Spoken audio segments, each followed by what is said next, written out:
So hello everyone and good evening सभी को। उम्मीद करता हूँ मेरी वॉइस प्रॉपर आ रहेगी सभी तक। एक बार कंफर्म करेंगे।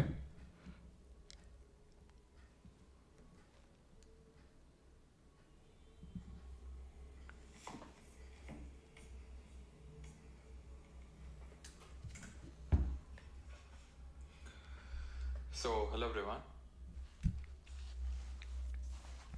हाँ जी, तो आज हम लोग का रहने वाला lecture number 3, learn achieve and believe.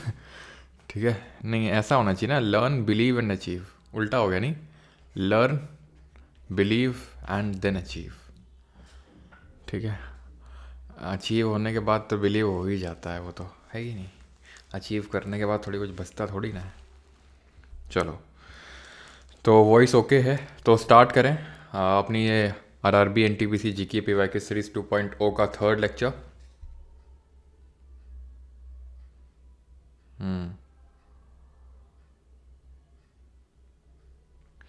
Notes में सर स्लाइड्स की क्लास की पीडीएफ ही है। देखिए भाई, पहला लेक्चर सबके लिए फ्री है, देख लो, अगर ठीक लगे तो लो, नहीं तो खुद के बना लो, इसमें कोई दिक्कत वाली बात थोड़ी ना। इसीलिए तो पहला लेक्चर आपके लिए फ्री कर दिया है ना। और फिर नोट्स का ये पहला क्वेश्चन इसलिए लगाया गया ताकि समझ में आए ये कौन से क्वेश्चन की बात चल रही है यहाँ पे। बाकी अगर आपको नहीं वो समझ आ रहे नोट्स तो कोई दिक्कत नहीं है कि नहीं। चलो, तो शुरू करते हैं। It is the revision time. तो सबसे पहले, जैसे कि आप में से कल किसी ने बोला था कि इसे रिवीजन कर लेंगे तो ज़्यादा सही रहेगा, तो रिवीजन कर लेते हैं। ठीक है,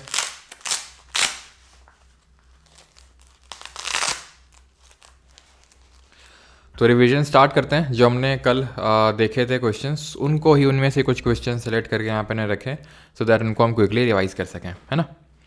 ये मतलब फॉर्मेट सही है कि नहीं आप बताना। जैसे यहाँ पर मैंने 5 क्वेश्चंस लिए, 3 जीके के और 2 साइंस के। अगर आपको फॉर्मेट में कुछ ऐसा चेंजमेंट लगे तो आप बता दीजिएगा, ठीक है। Kerala sir, 100% literacy sir. चलो भाई, तो शुरू करते हैं। मधुबनी पेंटिंग स्टाइल ये कहाँ की थी, कहाँ का पढ़ा था हम लोगों ने, और बाकी पेंटिंग्स रिकॉल करिए। Indian parliament has power to increase, ये तो हम लोगों ने नहीं पढ़ा था शायद, है ना, पहले नहीं देखा था। वो जो तो फॉलोइंग रिवर फॉर्म्स, ये धुआंधार फॉल्स, कौन सी नदी है जो धुआंधार फॉल्स बनाती है आपकी। तो मधुबनी स्टाइल ऑफ पेंटिंग कहाँ से ओरिजिनेट करी, तो इट ओरिजिनेटेड फ्रॉम बिहार, है ना। फाड़ पेंटिंग राजस्थान, काली घाट आपकी वेस्ट बंगाल, एंड पट्टचित्रा उड़ीसा, वर्ली महाराष्ट्र। धुआंधार कपिलधार आपके दोनों नर्मदा में हैं। चूलिया वाटरफॉल चंबल राजस्थान, एंड सबसे ऊंची है कुंचिकल वराही रिवर पे कर्नाटक में। जॉग फॉल जिनको गरसप्पा बोलते हैं वो भी कर्नाटक में शरावती रिवर पे। शिव समुद्रम वाटरफॉल किस में है, जल्दी बताओ। शिव समुद्रम वाटरफॉल्स ये किस में है। एंड मंडोवी रिवर पे है आपकी, कौन सी, मंडोवी पे है दूध सागर वाटरफॉल, ठीक है।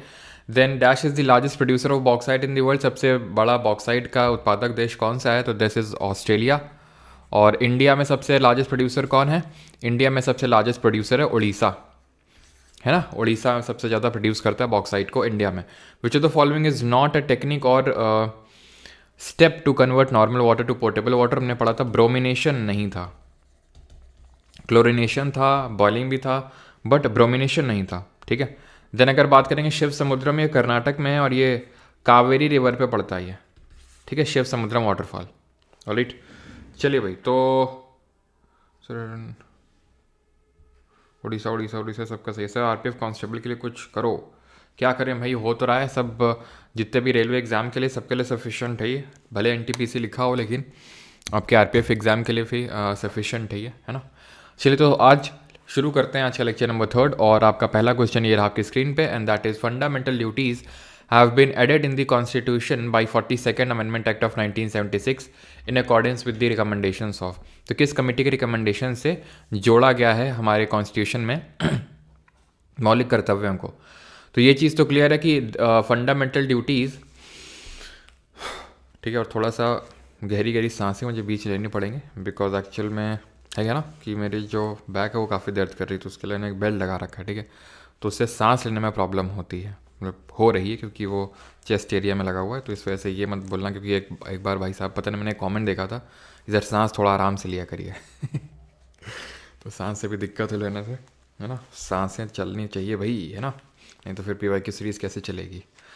तो 42nd अमेंडमेंट ये है आपका 1976, इससे हमारी फंडामेंटल ड्यूटीज़ को ऐड किया गया था, ठीक है।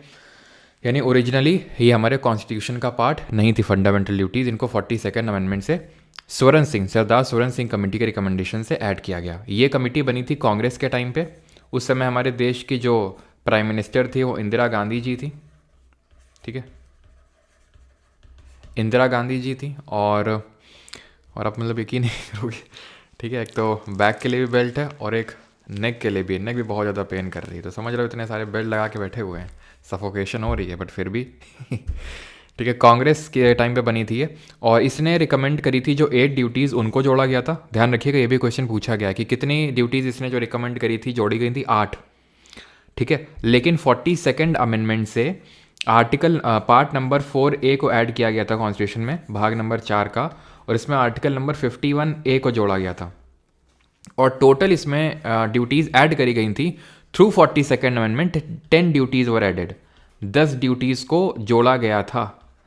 लेकिन स्वरण सिंह कमेटी के रिकमेंडेशंस पे सिर्फ 8 ही को जोड़ा गया था, 2 गवर्नमेंट ने अपने हिसाब से जोड़ दी थी। इसने और भी कुछ ड्यूटीज़ बताई थी जो नहीं जोड़ी गई थी, जैसे कि टैक्स भरना एक ड्यूटी होनी चाहिए, ये बोला था इसने, लेकिन उसको ऐड नहीं किया गया, ठीक है, टैक्स वाली ड्यूटी को ऐड नहीं किया। प्लस ये बोला इसने कि अगर कोई फंडामेंटल ड्यूटी का पालन नहीं करता है तो उसको जो है सज़ा मिलनी चाहिए, उसको क्या मिलनी चाहिए, उसको पनिशमेंट मिलनी चाहिए, वो वाला प्रोविज़न भी ऐड नहीं किया गया, ठीक है। फंडामेंटल ड्यूटीज़ की अगर बात करेंगे तो दे हैव बीन बोरोड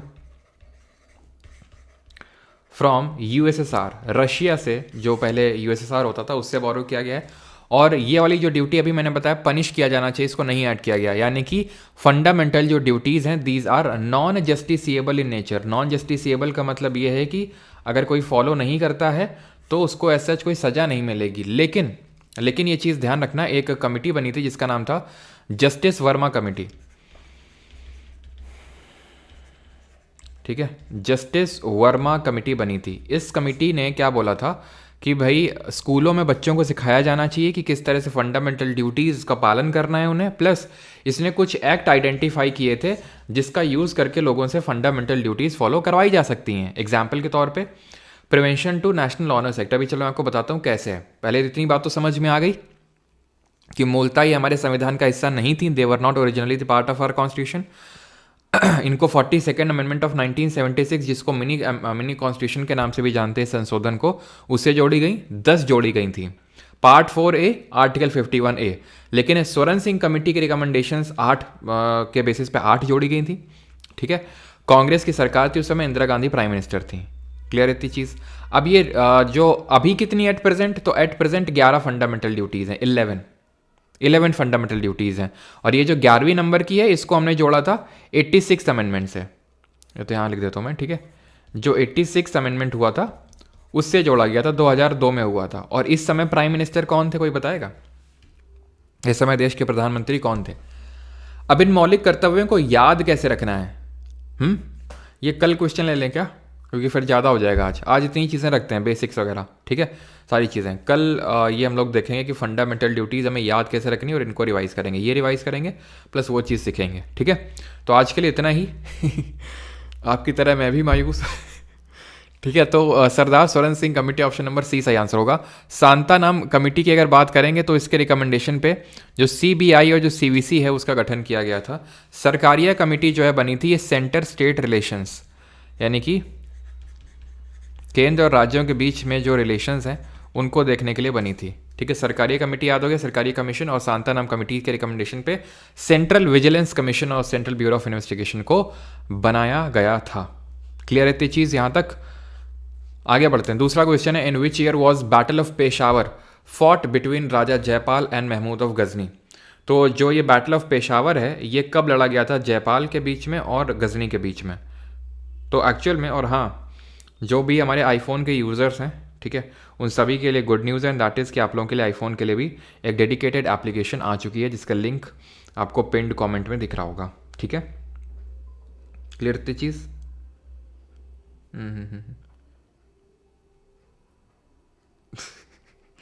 हाँ चलो भाई, तो यहाँ पे अगर बात करेंगे तो पेशावर है ना, बैटल ऑफ पेशावर ये लड़ा गया था 1001 AD में। अब महमूद ऑफ गजनी हमें पता है गजनवाइड एम्पायर से आया था एंड ही अटैक्ड 17 टाइम्स, ठीक है, 17 बार अटैक किया था इसने, गौरी ने नहीं 17 बार अटैक किया था, और ये दूसरा इस्लामिक इन्वेडर था। तो पहला कौन था? Who was the first Islamic invader in India? पहला था, who was the first? Mohammad bin Qasim, जिसने सिंध पर अटैक किया था। और तीसरा कौन था जरा बताओ? तो 17 बार अटैक किया था, पहला वाला ये था, और जो इसका 16th अटैक था वो सोमनाथ पे था। सोमनाथ जो टेम्पल है उस पर था, ठीक है, कब? 1025 AD में। और लास्ट अटैक था 17th अटैक जाटों पे। एक्चुअल में जब ये सोमनाथ टेम्पल गुजरात में जो कि लोकेटेड है, जो कि एक ज्योतिर्लिंग में भी आता है, तो ये लूट के जब जा रहा था तो जाटों ने अटैक करके इसको उसका सामान वगैरह ले लिया, तो चिढ़ गया था ये, तो उन पर अटैक करने के लिए आया था। 17th टाइम लास्ट इसका अटैक था, ठीक है। तो मोहम्मद बिन कासिम पहला था, दूसरा ये था, और जो थर्ड इस्लामिक इन्वेडर था वो कौन था? थर्ड इस्लामिक इन्वेडर ये था मोहम्मद गौरी, ठीक है, मोहम्मद बिन गौरी नहीं, मोहम्मद गौरी, जो घुरिड एम्पायर से आया था, गजनवाइड एम्पायर के पास में ही पड़ता है, ठीक है। बाकी इसके बारे में हम चीज़ें देखेंगे जब बैटल ऑफ तराइन या फिर पृथ्वीराज चौहान से कोई क्वेश्चन आएगा तो। Article related to the compulsory acquisition of property has been omitted now from the Indian constitution. What is the number of this article? तो right to property, right to, वही बोल सकते हैं एक्विजिशन ऑफ प्रॉपर्टी, इसको भारतीय संविधान से हटाया जा चुका है। कौन से आर्टिकल में था ये? तो ये आर्टिकल नंबर 31 में, ऑप्शन नंबर सेकंड। अब आपको पता है कि ओरिजिनली मूलतः 7 फंडामेंटल राइट्स थे, 7 मौलिक अधिकार थे, फंडामेंटल राइट्स थे, लेकिन एट प्रेजेंट कितने हैं? एट प्रेजेंट मौजूदा समय 6 हैं। एक जो डिलीट किया गया वो यही है, इसको डिलीट किया गया था। Right to property, right to property was deleted through which amendment? जरा बताएंगे कमेंट में, कौन से संशोधन से इसको डिलीट किया गया था? Through 44th constitutional amendment, CA लिख रहा हूं इन शॉर्ट। कब हुआ था ये? 1978 में। तो एट प्रेजेंट क्या स्टेटस है पूछ लेता है इसका, राइट टू प्रॉपर्टी का क्या स्टेटस है? तो करंट में ये एक लीगल राइट है, लीगल राइट है, एंड ये आर्टिकल नंबर 300A में पड़ा हुआ है, अनुच्छेद नंबर 300 का में, और पार्ट नंबर 12 ऑफ कॉन्स्टिट्यूशन में ये करेंटली पड़ा हुआ है, ठीक है। तो 7 थे, अभी 6 हैं, because right to property has been deleted by 44th amendment act of 1978। अगला क्वेश्चन है, who were the first to issue the gold coin? सोने के सिक्के सबसे पहली बार किसने जारी किए थे? और कमेंट में चलो कुछ चीज़ें हम देख लेते हैं, एंड दैट इज़ कि जो फंडामेंटल राइट्स हैं इनको कहाँ से बोरो किया गया था? जो देश के मौलिक अधिकार हैं ये कहाँ से बोरो किए गए थे, और इनके आर्टिकल और पार्ट बताइए। बोरोड फ्रॉम, कौन से पार्ट में कंटेंट है, और किस आर्टिकल से किस आर्टिकल तक कंटेंट है ये। Now the next question is, who were the first to issue the gold coins? सोने के सिक्के सबसे पहले किसने जारी किए थे? ग्रीक्स ने, शाक्स ने, पर्थियान्स ने, या फिर कुशांस ने? तो ये सब कौन हैं? ये सब हैं जो कि सेंट्रल एशिया से आए थे, और यहाँ पर एक तरह से इन्होंने इन्वेजन किया था, एक तरह से हम बोल सकते हैं। लेकिन इनका इन्वेजन इस्लामिक इन्वेजन से इस सेंस में अलग है कि ये लोग एसिमुलेट हो गए, घुल मिल गए इंडियन सोसाइटी में, ठीक है। सबसे पहले जो आए थे फर्स्ट यही थे, जो आए थे इंडो ग्रीक्स ही, ठीक है, और यही थे जिन्होंने सबसे पहले गोल्ड कॉइन्स को इशू किया था, and they were also the first to issue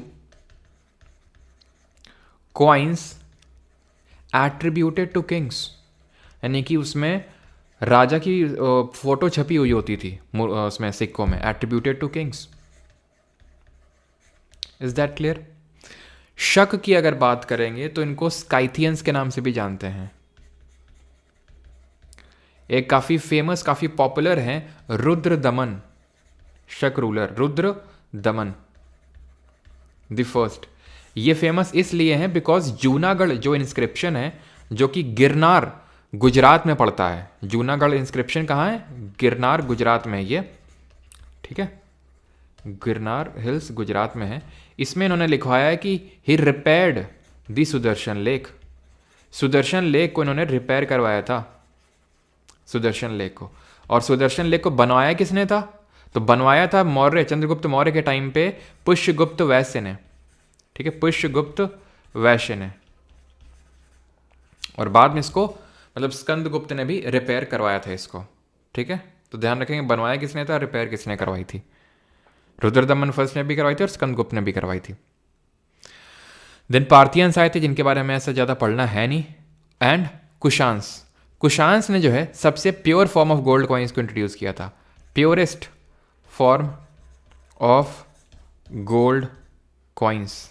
और अगर कभी पूछ ले largest hold of gold coins, क्या पूछ ले, largest hold of gold coins, तो वो भी कुशांस ने इंट्रोड्यूस किया था।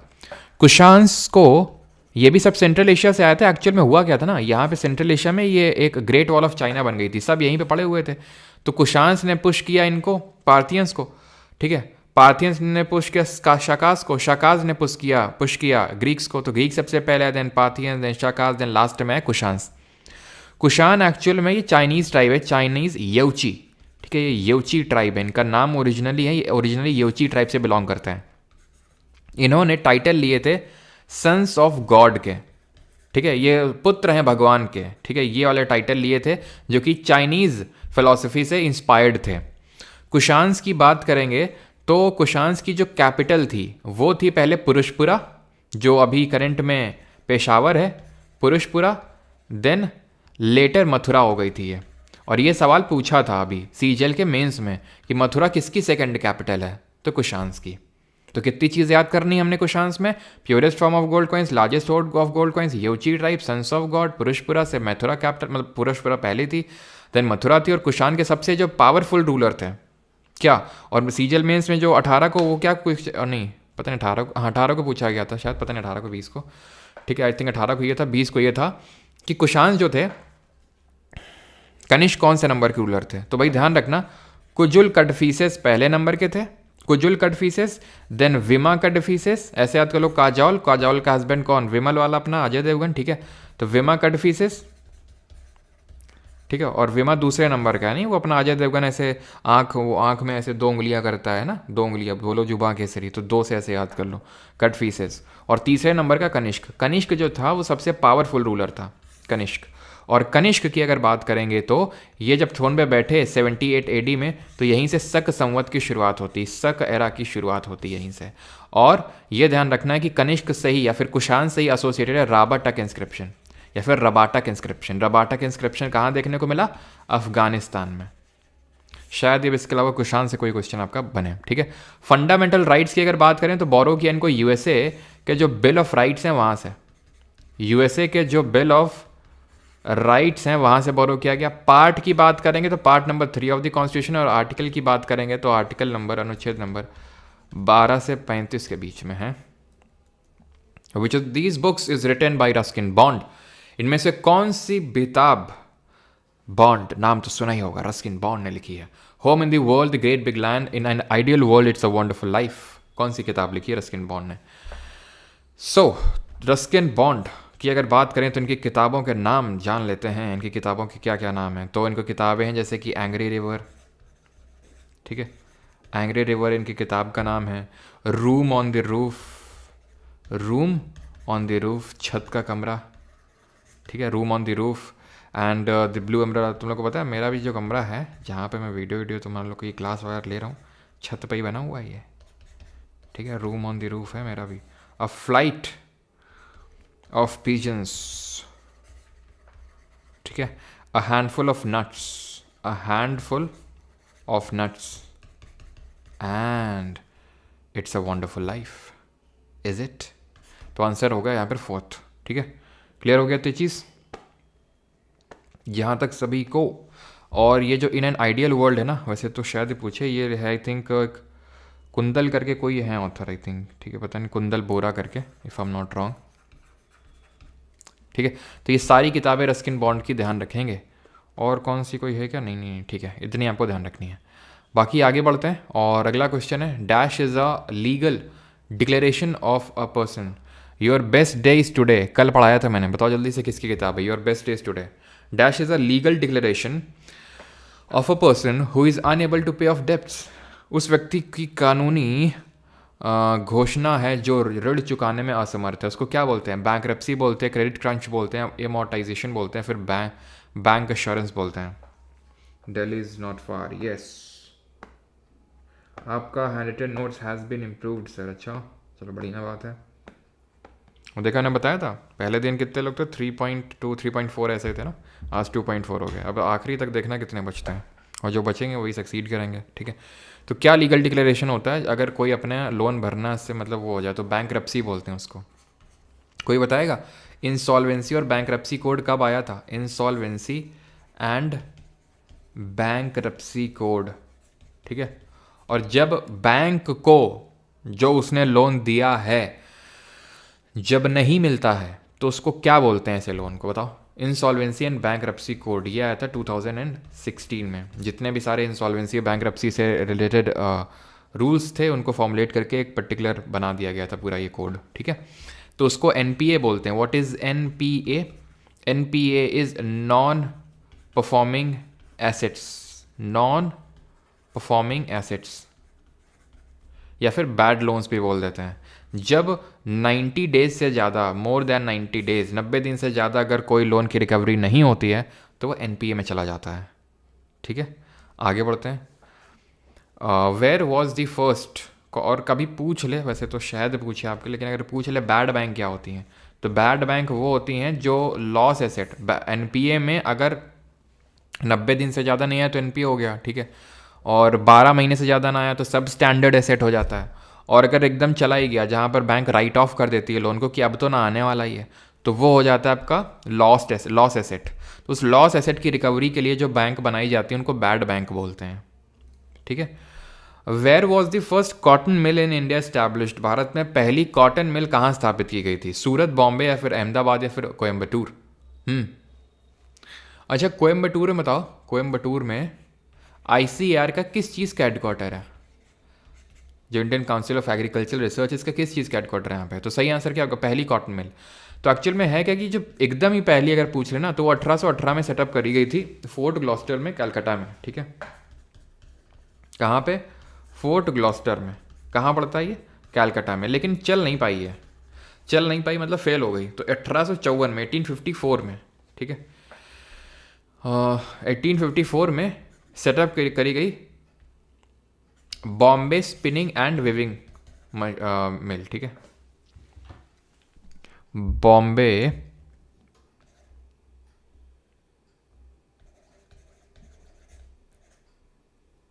स्पिनिंग एंड वेविंग कंपनी, ठीक है। इसको यहाँ पे सेटअप किया गया 1854 में। क्लियर? और कहाँ पे? ये बॉम्बे में केजीएन डेबार करके जो जगह पड़ती है वहाँ पे, केजीएन डेबार। अगर पहली जूट मिल पूछ ले तो, फर्स्ट जूट मिल अगर पूछ ले तो क्या आंसर दोगे? जल्दी से बताओ। तो यहाँ पे ये चीज़ अपन को ध्यान रखनी है कि कोयम्बटूर का आईसीआर का शुगर केन का हेडक्वार्टर ध्यान रखना, शुगर केन। अहमदाबाद में क्या है? तो अहमदाबाद में ही जो पहला एसएचजी है, पहला सेल्फ हेल्प ग्रुप है, उसको सेटअप किया गया था, जिसको हम सेवा के नाम से जानते हैं, सेल्फ एम्प्लॉयड वेमेन एसोसिएशन। ये देश का पहला एसएचजी है, सेल्फ हेल्प ग्रुप, जो 1974 में स्टैब्लिश किया गया था अहमदाबाद में ही, ठीक है। और अहमदाबाद को किस नाम से जानते हैं? मैनचेस्टर ऑफ इंडिया के नाम से जानते हैं, मैनचेस्टर ऑफ इंडिया। पहले कानपुर होता था लेकिन अब अहमदाबाद हो चुका है, ठीक है। कॉटन की अगर बात करें तो इसके लिए कौन सी सॉयल देखते ही कॉटन को मज़े आ जाते हैं? और कॉटन को कितने फ्रॉस्ट फ्री डेज़ की रिक्वायरमेंट होती है? कितने फ्रॉस्ट फ्री डेज़ की? कॉटन से ही एसोसिएटेड है हमारा सिल्वर रेवोल्यूशन। तो सॉयल चाहिए होती है इसको काली वाली। फ्रॉस्ट फ्री डेज रिक्वायर्ड होते हैं इसको 210। ध्यान रखना है, नंबर डायरेक्ट पूछता है, ठीक है। फर्स्ट जूट मिल की बात करेंगे तो ये 1855 में, 1855 में। कहाँ पे? रिसरा में। रिसरा वेस्ट बंगाल में जो आपकी एकलैंड मिल पड़ती है, एकलैंड मिल नाम से इसको खोला गया था, रिसरा वेस्ट बंगाल में पहली jute mill. Jute is associated with golden revolution. Jute जरा बताओ, जूट की जो खेती होगी ये क्या होगी? सबसिस्टेंस में आएगी, प्रिमिटिव सबसिस्टेंस, या फिर क्या होगा ये? मतलब बताओ जल्दी से, प्लांटेशन, कॉमर्शियल, क्या होगा ये? जूट की अगर बात करेंगे तो सबसे बड़ा प्रोड्यूसर कौन है कंट्री? सबसे बड़ा प्रोड्यूसर है इंडिया। और सबसे लार्जेस्ट एक्सपोर्टर कौन है country? This is your Bangladesh. ठीक है, बांग्लादेश इसका सबसे बड़ा एक्सपोर्टर है। जूट की जब हम बात करते हैं ना तो ज़्यादा बातचीत नहीं करते हैं। जूट मैंने क्या पूछा था, ओके। और जूट ये ध्यान रखना आपका कॉटन, जूट एंड हेम्प, ये तीनों किस तरह की क्रॉप होती हैं जरा बताओ। तो इसके को बोलते हैं प्लांटेशन। कॉमर्शियल तो होता ही है लेकिन प्लांटेशन ध्यान रखना है। प्लांटेशन क्या होता है? प्लांटेशन होता है जहाँ पर एक वास्ट एरिया में, बहुत बड़े क्षेत्रफल में हम एक खेती को उगाते हैं। जैसे कि टी हो गया, जूट हो गया, ठीक है, ये सब हो गया, केला हो गया, ठीक है, शुगर केन हो गया, ये प्लांटेशन में आ जाएंगे आपके। इनको बोलते हैं फाइबर क्रॉप्स। ठीक है, फाइबर क्रॉप्स बोलते हैं कॉटन, जूट एंड हेम्प को। अगला है अभी इंडिया, अच्छा, वेट लूजिंग क्रॉप। क्या वेट लूजिंग क्रॉप नहीं भैया, बोलते हैं फाइबर क्रॉप बोलते हैं। Who among the following rulers fought the fourth Anglo Mysore war in which he was killed. तो किसने चौथा एंग्लो मैसूर वॉर लड़ा था जिसमें उनकी डेथ हो गई? शिवाजी। शिवाजी और औरंगजेब जी का 36 का आंकड़ा चलता था ना। अभी आज ये मूवी रिलीज़ हुई है ना, आपको पता होगा, छावा, जिसके प्रमोशन के लिए विकी कौशल कुंभ नहाने गए।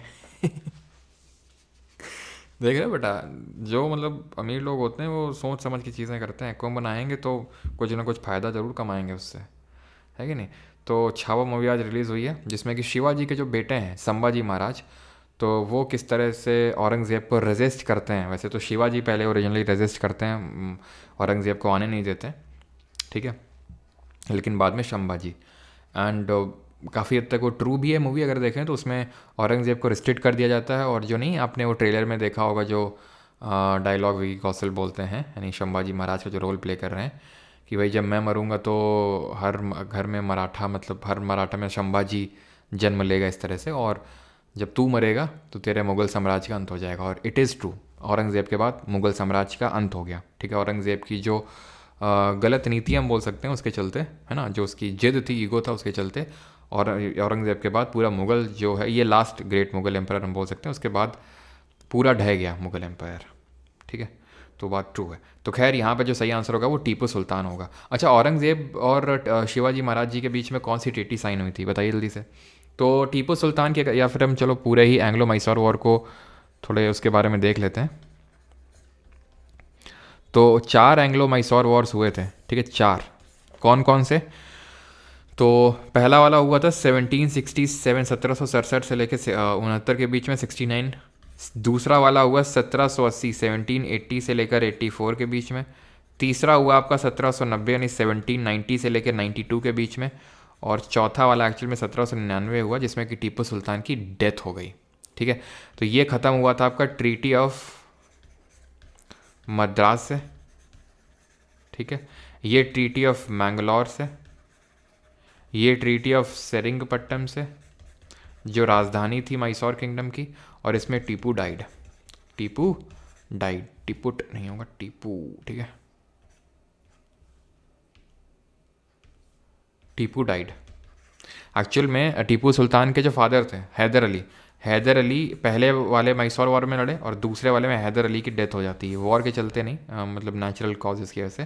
देन सेकंड से ही 1782 में, कब, 1782 में, 1782 में टीपू थ्रोन पे बैठते हैं। टीपू 1782 में आ जाते हैं थ्रोन पे और वो फिर इसको कैरी ऑन करते हैं। ऑलराइट, तो आंसर हो जाएगा टीपू सुल्तान। इन दोनों लोग के बीच में ट्रीटी साइन हुई थी, ट्रीटी ऑफ पुरंदर। ठीक है,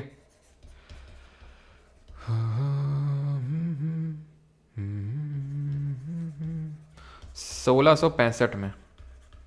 ठीक है, औरंगज़ेब के अगर थ्रोन की बात करें तो 1658 में बैठा था, 1707 में मर गया था ये।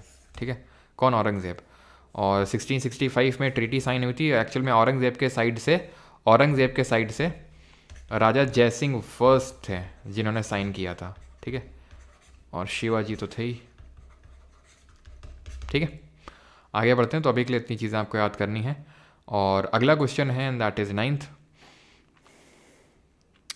विच among the following is not a type of right to freedom in the Indian constitution. निम्नलिखित में से कौन सा भारतीय संविधान में स्वतंत्रता के अधिकार का एक प्रकार नहीं है? राइट टू फ्रीडम नहीं है इसमें से, कौन सा बताइए। ऑप्शंस आपके सामने हैं। ये टाइगर ऑफ मैसूर के नाम से जानते हैं टीपू सुल्तान को। सब्सिडियरी लाइन्स यस वेलेस्ली ने साइन किया, अभी देखते हैं वेलेस्ली के बारे में और उसकी सब्सिडियरी लाइन्स भी, ठीक है। तो भैया राइट टू फ्रीडम क्या है? तो अभी मैंने बताया कि 6 फंडामेंटल राइट है हमारे कॉन्स्टिट्यूशन में। पहला राइट टू इक्वलिटी, पहला है राइट टू इक्वालिटी, चलो बता ही देते हैं, आ गया तो ठीक है। पहला राइट टू इक्वालिटी 14 से 18 तक है ना। देन है राइट टू फ्रीडम, आज़ादी का अधिकार 19 से लेकर 22 तक। देन है राइट टू नहीं, राइट अगेंस्ट एक्सप्लॉयटेशन, शोषण के विरुद्ध अधिकार, राइट अगेंस्ट एक्सप्लॉयटेशन 23 और 24 में है ये। Right to freedom of religion, धार्मिक स्वतंत्रता का अधिकार, right to freedom of religion, ये किस में है? 25 से लेकर 28 के बीच में है। Then cultural and educational rights हैं, किस में? 29 और 30 में। और छठवां जो राइट है that is right to constitutional remedies, यानी कि संवैधानिक उपचारों के अधिकार, कॉन्स्टिट्यूशनल रेमेडीज है इसमें, जो आपका आर्टिकल नंबर 32 में आता है। 6 राइट हो गए। तो एक्चुअल में यही पूछ रहा है कि राइट टू फ्रीडम में कौन कौन से। तो राइट टू फ्रीडम में 19 होगा, है ना, 20 होगा, 21 होगा और 22 होगा, है ना। 19 में कितने राइट हैं? 19 में भी 6 राइट हैं, जिसको हम कैसे याद करते हैं? सामरो से, है ना, ऐसे ही तो याद करते हैं। राइट ये क्या है? 19 क्लॉज 1 की बात हो रही भैया, ये 19 क्लॉज 1 में 6 राइट हैं। Right to freedom of speech and expression, है ना, कुछ भी बोलने की आज़ादी नहीं है, आपको पता है ना। कुछ भी बोल दोगे तो फिर FIR भी हो सकती है शो भी बंद हो सकता है, ठीक है। Assemble peacefully without arms, right to form associations, right to movement ना, या फिर right to move freely throughout the territory of India and reside and settle in any part of India, है ना। मूवमेंट और reside यानी कहीं भी रह सकते हैं। और ये है राइट टू फ्री ऑक्यूपेशन, कुछ भी धंधा कर सकते हैं, प्रोफेशन कर सकते हैं। ये 19 क्लॉज 1 सब क्लॉज A है, सब क्लॉज B है, C है, D है, E है और ये G है। F नहीं है भैया, F के में क्या था? प्रॉपर्टी था, right to hold the property. तो उसको आपको पता है हटा दिया गया 44th अमेंडमेंट से, जो अभी मैंने आपको बताया था।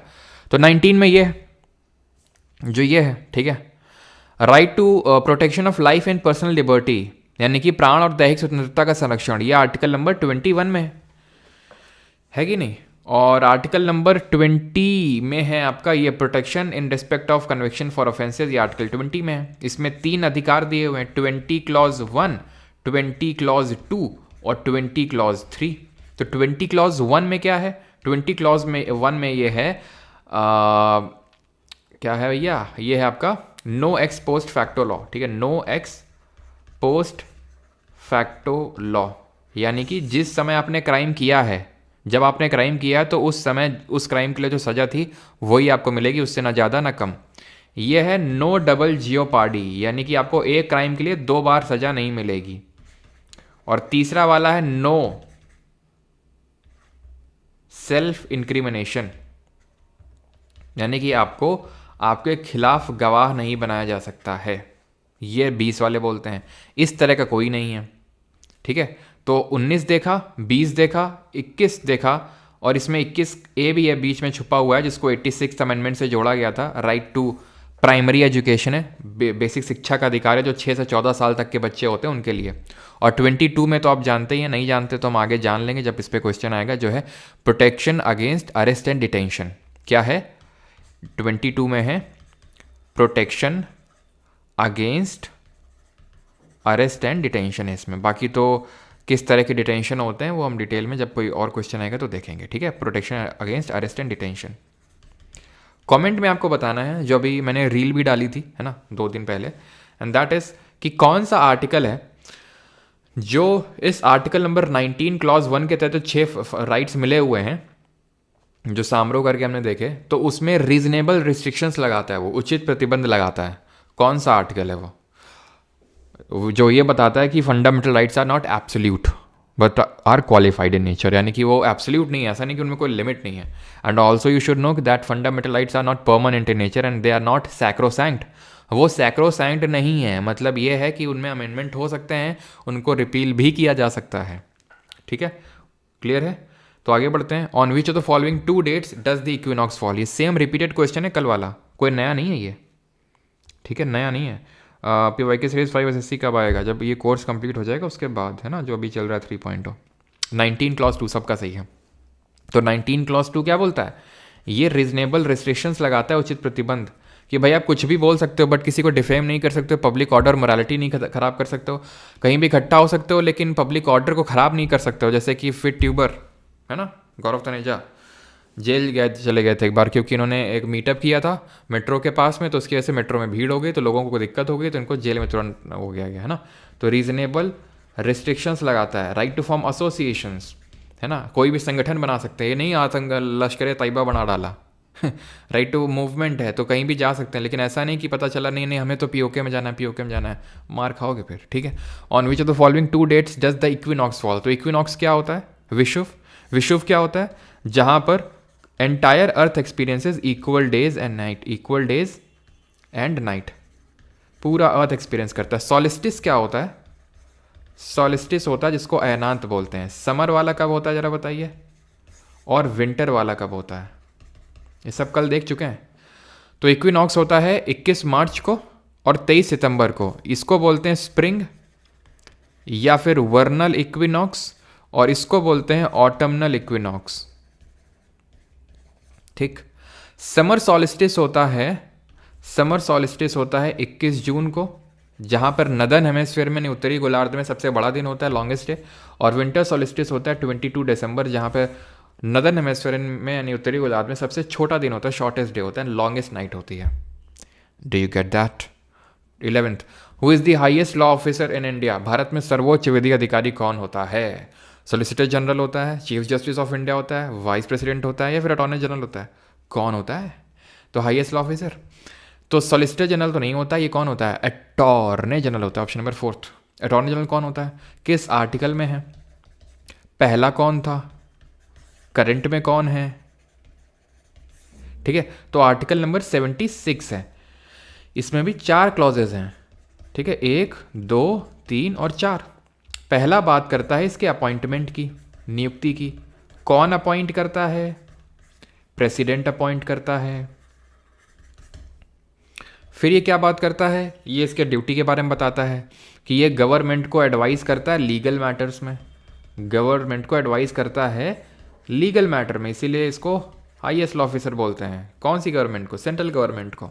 स्टेट गवर्नमेंट को कौन एडवाइस करता है? जो स्टेट का हाईएस्ट लॉ ऑफिसर होता है। ये क्या है इसमें तीसरे वाले में कि he has right to audience in all the courts of India. He has right to audience in all the courts of India. सारे कोर्ट्स में इसको क्या है? राइट टू ऑडियंस है, कहीं भी जा सकता है। ये चौथा क्या? He serves till the pleasure of president, यानी कि जब तक राष्ट्रपति को प्लेजर देता रहेगा, मज़े देता रहेगा, ठीक है, तब तक ऑफिस में रहेगा। जिस दिन मज़े ख़त्म, निकलो बेटा, ठीक है। Serves till the pleasure of president. तो चारों क्लॉजेस मैंने आपको बता दिए हैं, ठीक है। पहले कौन थे? वही थे जो हमारे देश के पहले लॉ कमीशन के चेयरमैन थे, MC सेतलवाद जी थे। और करंट में कौन है? AG की बात करें तो R वेंकट रमनी, ठीक है, R वेंकट रमनी, ठीक है, R वेंकट रमनी। संजय मूर्ति, प्रियंका ठाकुर जी वो कैग हैं, ठीक है, अटॉर्नी जनरल नहीं, वेंकट रमनी, क्लियर। एंड जो सॉलिसिटर जनरल होते हैं ना, ये इनको असिस्ट करने का काम करते हैं। क्या करते हैं? असिस्ट करते हैं। कौन सा आर्टिकल है?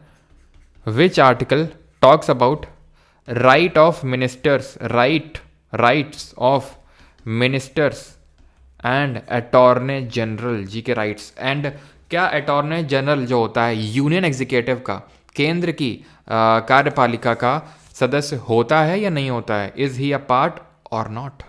अटॉर्नी जनरल की तरह स्टेट में होता है कौन? 89 ऐड कर दो यार, 165 आ जाएगा। तो आर्टिकल नंबर 165 में कौन है? एडवोकेट जनरल, जो हर स्टेट का होता है अपना अपना, जो हाईएस्ट लॉ ऑफिसर है स्टेट का। सॉलिसिटर जनरल जो होता है ये कॉन्स्टिट्यूशनल बॉडी नहीं है, इसका कोई आर्टिकल नहीं है, ध्यान रखना। ऐसा मत सोचना कि अटॉर्नी जनरल को असिस्ट करता तो ये भी आर्टिकल 76 में मेंशन्ड होगा ना, ये कॉन्स्टिट्यूशनल नहीं है। कल हमने वाइस प्रेसिडेंट ऑफ इंडिया के बारे में पढ़ा था, ये आर्टिकल नंबर 63 से स्टार्ट होता है और कहाँ तक जाता है? 70 तक जाता है, जैसे 71 तक भी आप कर सकते हो। कौन सा आर्टिकल है जो बताता है vice president shall be the x official chairperson of Rajya Sabha? तो ये आर्टिकल है आर्टिकल नंबर 88, अनुच्छेद नंबर 88, जो बताता है राइट ऑफ मिनिस्टर और अटॉर्नी जनरल, क्या राइट होते हैं मिनिस्टर के पास। तो जैसे ये हाउस है लोकसभा, ये हाउस है राज्यसभा, ठीक है, ये हाउस है लोकसभा, ये हाउस है राज्यसभा। तो कोई भी मेंबर ऑफ लोकसभा वो राज्यसभा में जा सकता है, वहाँ बोल सकता है, भले वो राज्यसभा का मेंबर नहीं है, सिर्फ लोकसभा का, लेकिन जाके बोल सकता है। ऐसे राज्यसभा का जा सकता है लोकसभा में और बोल सकता है। लेकिन वोट वो सिर्फ अपने हाउस में ही कर सकता है। जैसे लोकसभा वाला सिर्फ लोकसभा में वोट कर सकता है, राज्यसभा वाला राज्यसभा में कर सकता है। बोल दोनों हाउसेज में सकते हैं, प्रोसीडिंग में हिस्सा दोनों हाउसेज में ले सकते हैं। अटॉर्नी जनरल किस हाउस में वोट कर सकता है, बताओ जल्दी से, कौन सा हाउस में वोट करेगा ये? और आर्टिकल नंबर 64 बताता है हमें कि vice president shall be the x official chairperson of Rajya Sabha. Attorney general किसी भी हाउस में वोट नहीं कर सकता, because he is not a member of either house of the parliament. किसी भी हाउस का मेंबर नहीं होता है वो। तो दोनों हाउस में जाके प्रोसीडिंग में हिस्सा ले सकता है, बोल सकता है, लेकिन वोट नहीं कर सकता है। बस इसका अधिकार यही है कि जाके प्रोसीडिंग में हिस्सा ले सकता है, ठीक है, AG, clear. And he is not a full time counsel of government, he is not a full time counsel of government. Full time counsel नहीं होता, ठीक है। अगला question, what is the height of the Kanchenjunga peak of the Himalayas? Himalaya की कंचनजंगा चोटी की ऊंचाई कितनी है? 8868, 7655, 8598 या फिर 8024? कंचनजंगा जो कि इंडिया की हाईएस्ट पीक है, not the world's highest peak. World की हाईएस्ट पीक कौन सी है? Mount Everest. Second highest peak कौन सी है? K2, जिसको गॉडविन ऑस्टिन के नाम से भी जानते हैं, है ना, जो आपकी काराकोरम रेंज पे स्थित है। देन है हमारी कंचनजंगा, ठीक है, कंचनजंगा। देन है चौथे नंबर पे माउंट लॉत्से जो तिब्बत में है, ठीक है। तो माउंट एवरेस्ट की अगर बात करेंगे तो 8848 मीटर, ठीक है, कहीं पे 8849 भी आपको देखने को मिल सकता है। K2 की बात करेंगे तो K2 की है 8611 मीटर, कंचनजंगा की है 8598 मीटर, ठीक है। और माउंट लॉत्से जो तिब्बत में है इसकी है 8516 मीटर। कभी कभी पूछ लेता है, इसलिए मैंने आपको बताया है, ठीक है, ध्यान रहेगा ये सबकी हाइट है। When did depressed classes get the reserved seats in provincial and central legislative council, but they were to be voted in by general electorate?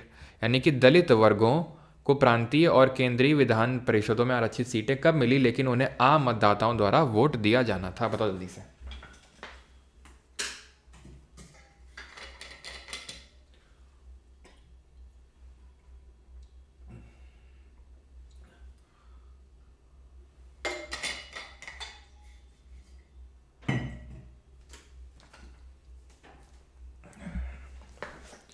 तो हुआ क्या था 1932 में, 1932 में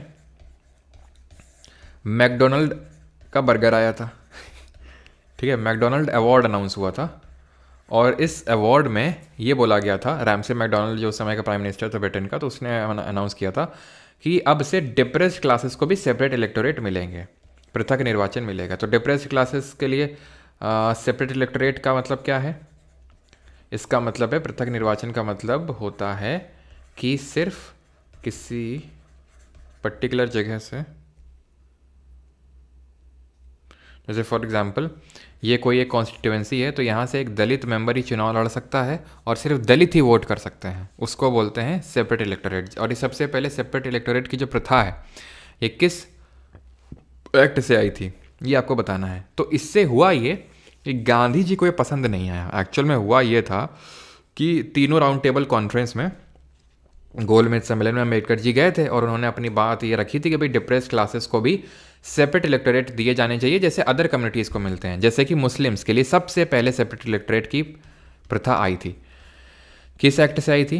तो इंडियन काउंसिल्स एक्ट ऑफ 1909, 1909 का जो इंडियन काउंसिल्स एक्ट है उससे आई थी। मुस्लिम को सबसे पहले सेपरेट इलेक्टोरेट दिया गया था, पृथक निर्वाचन, ठीक, सेपरेट इलेक्टोरेट दिया गया था। देन 1919 का जो गवर्नमेंट ऑफ इंडिया एक्ट था, जिसको कि मॉन्टेग्यू चिलफोर्ड रिफॉर्म्स के नाम से भी जानते हैं, ठीक है, इसको किस नाम से जानते हैं जरा बताइए।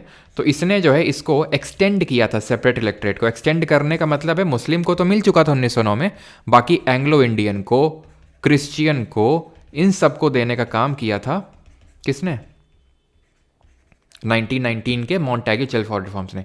इसको बोलते हैं मॉर्ले मिंटो रिफॉर्म्स, याद रहेगी ये बात, ठीक। तो हुआ ये कि गांधी जी उस समय जेल में बंद थे, सीडीएम को लेके, सिविल डिसोबीडियंस मूवमेंट को लेके। तो गांधी जी जेल में थे, और किस जेल में थे, वो यरवदा जेल पूना में थे। तो फास्ट एंड टू डेथ में चले गए, ठीक है, वो फास्ट एंड टू डेथ में कि भाई इसको वापस लो, ठीक है। अंबेडकर जी सपोर्ट में थे कि नहीं भाई बहुत अच्छा है, ये डिप्रेस्ड क्लासेस के लिए सेपरेट इलेक्टोरेट होना चाहिए, लेकिन गांधी जी अपोज में थे। तो Gandhi ji fast and to death में जब चले गए तो अंबेडकर जी को समझाया बहुत लोगों ने कि यार गांधी जी नेशनल लीडर है, इस तरह से अगर उनकी डेथ हो जाएगी, अगर है ना फास्ट ये चलते तो काफ़ी दिक्कत हो जाएगी। तो फिर एक पैक्ट साइन होता है पूना में ही, जिसको बोला गया पूना पैक्ट, ठीक है। ये सितंबर 1932 में साइन हुआ गांधी जी और अंबेडकर जी के बीच में। किसके बीच में, गांधी जी और अंबेडकर जी के बीच में, जहां पे डिसाइड हुआ कि ठीक है इस सेपरेट इलेक्टोरेट को हम गिव अप करेंगे, लेकिन जो सीट्स रिजर्व्ड हैं डिप्रेस्ड क्लासेस के लिए उसको और हम बढ़ा देंगे, उसको एक्सटेंड कर देंगे। तो ये बात पे गांधी जी भी एग्री कर गए थे। क्लियर है, ऑप्शन नंबर 4। अच्छा, गांधी जी ने 1934 में डिप्रेस्ड क्लासेस के लिए एक हरिजन नाम का वीकली चलाया था, और इन्होंने हरिजन सेवक संघ भी बनाया था 1932 में, ठीक है। हरिजन सेवक संघ, एक्चुअल में ये बाद में हरिजन सेवक संघ इसका नाम पड़ा, पहले तो ये एंटी अनटचेबिलिटी लीग था, ये एंटी अनटचेबिलिटी लीग था, ये टचेबिलिटी लीग, ठीक है, ध्यान रहेगा। लेकिन वहीं अगर पूछ ले डिप्रेस्ड क्लासेस एसोसिएशन किसने बनाया था, डिप्रेस्ड क्लासेस एसोसिएशन, या फिर बहिष्कृत हितकरणी सभा, बहिष्कृत हितकरणी सभा, हितकरणी सभा, तो ये किसने बनाई थी, ये दोनों बनाने का काम किया था अंबेडकर जी ने, ठीक है। अंबेडकर जी ने बनाए थे दोनों, ठीक है। इसको बनाया था 1924 में, 1924 में, और इसको कहीं कहीं पे 1927 और कहीं कहीं पे 1930 लिखा रहता है आपका, ठीक है। तो ये दोनों ध्यान रखेंगे कि कंफ्यूज नहीं होना, हरिजन वाला अगर नाम आ जाएगा तो हमेशा गांधी जी साहब को एसोसिएट करना है, ठीक है। Depress class association 1930 Ambedkar ji, और बहिष्कृत हितकरणी सभा 1924 अंबेडकर जी। और 1927 में, ठीक है, महासत्याग्रह चलाया था। अगेन महासत्याग्रह की रिगार्डिंग में कहीं कहीं 1930 दिया रहता है, लेकिन 1927 याद कर लो आप, ठीक है। 1927 महासत्याग्रह, ठीक है, 1927। और अंबेडकर जी ने टेम्पल एंट्री मूवमेंट चलाया था, टेम्पल एंट्री मूवमेंट, ये अंबेडकर जी ने चलाया था 1930 में, ठीक है। अंबेडकर जी ने कहाँ से चलाया था इसको, तो इसको चलाया था कालाराम टेम्पल से, कालाराम टेम्पल, कालाराम जो मंदिर है वहाँ से शुरू किया था इसको। क्लियर रहेगा यहाँ तक ना। Which of the following dance form is related with Assam, निम्नलिखित में से कौन सा नृत्य रूप असम से संबंधित है, बिहू, भांगड़ा, कलबेलिया या फिर कथक।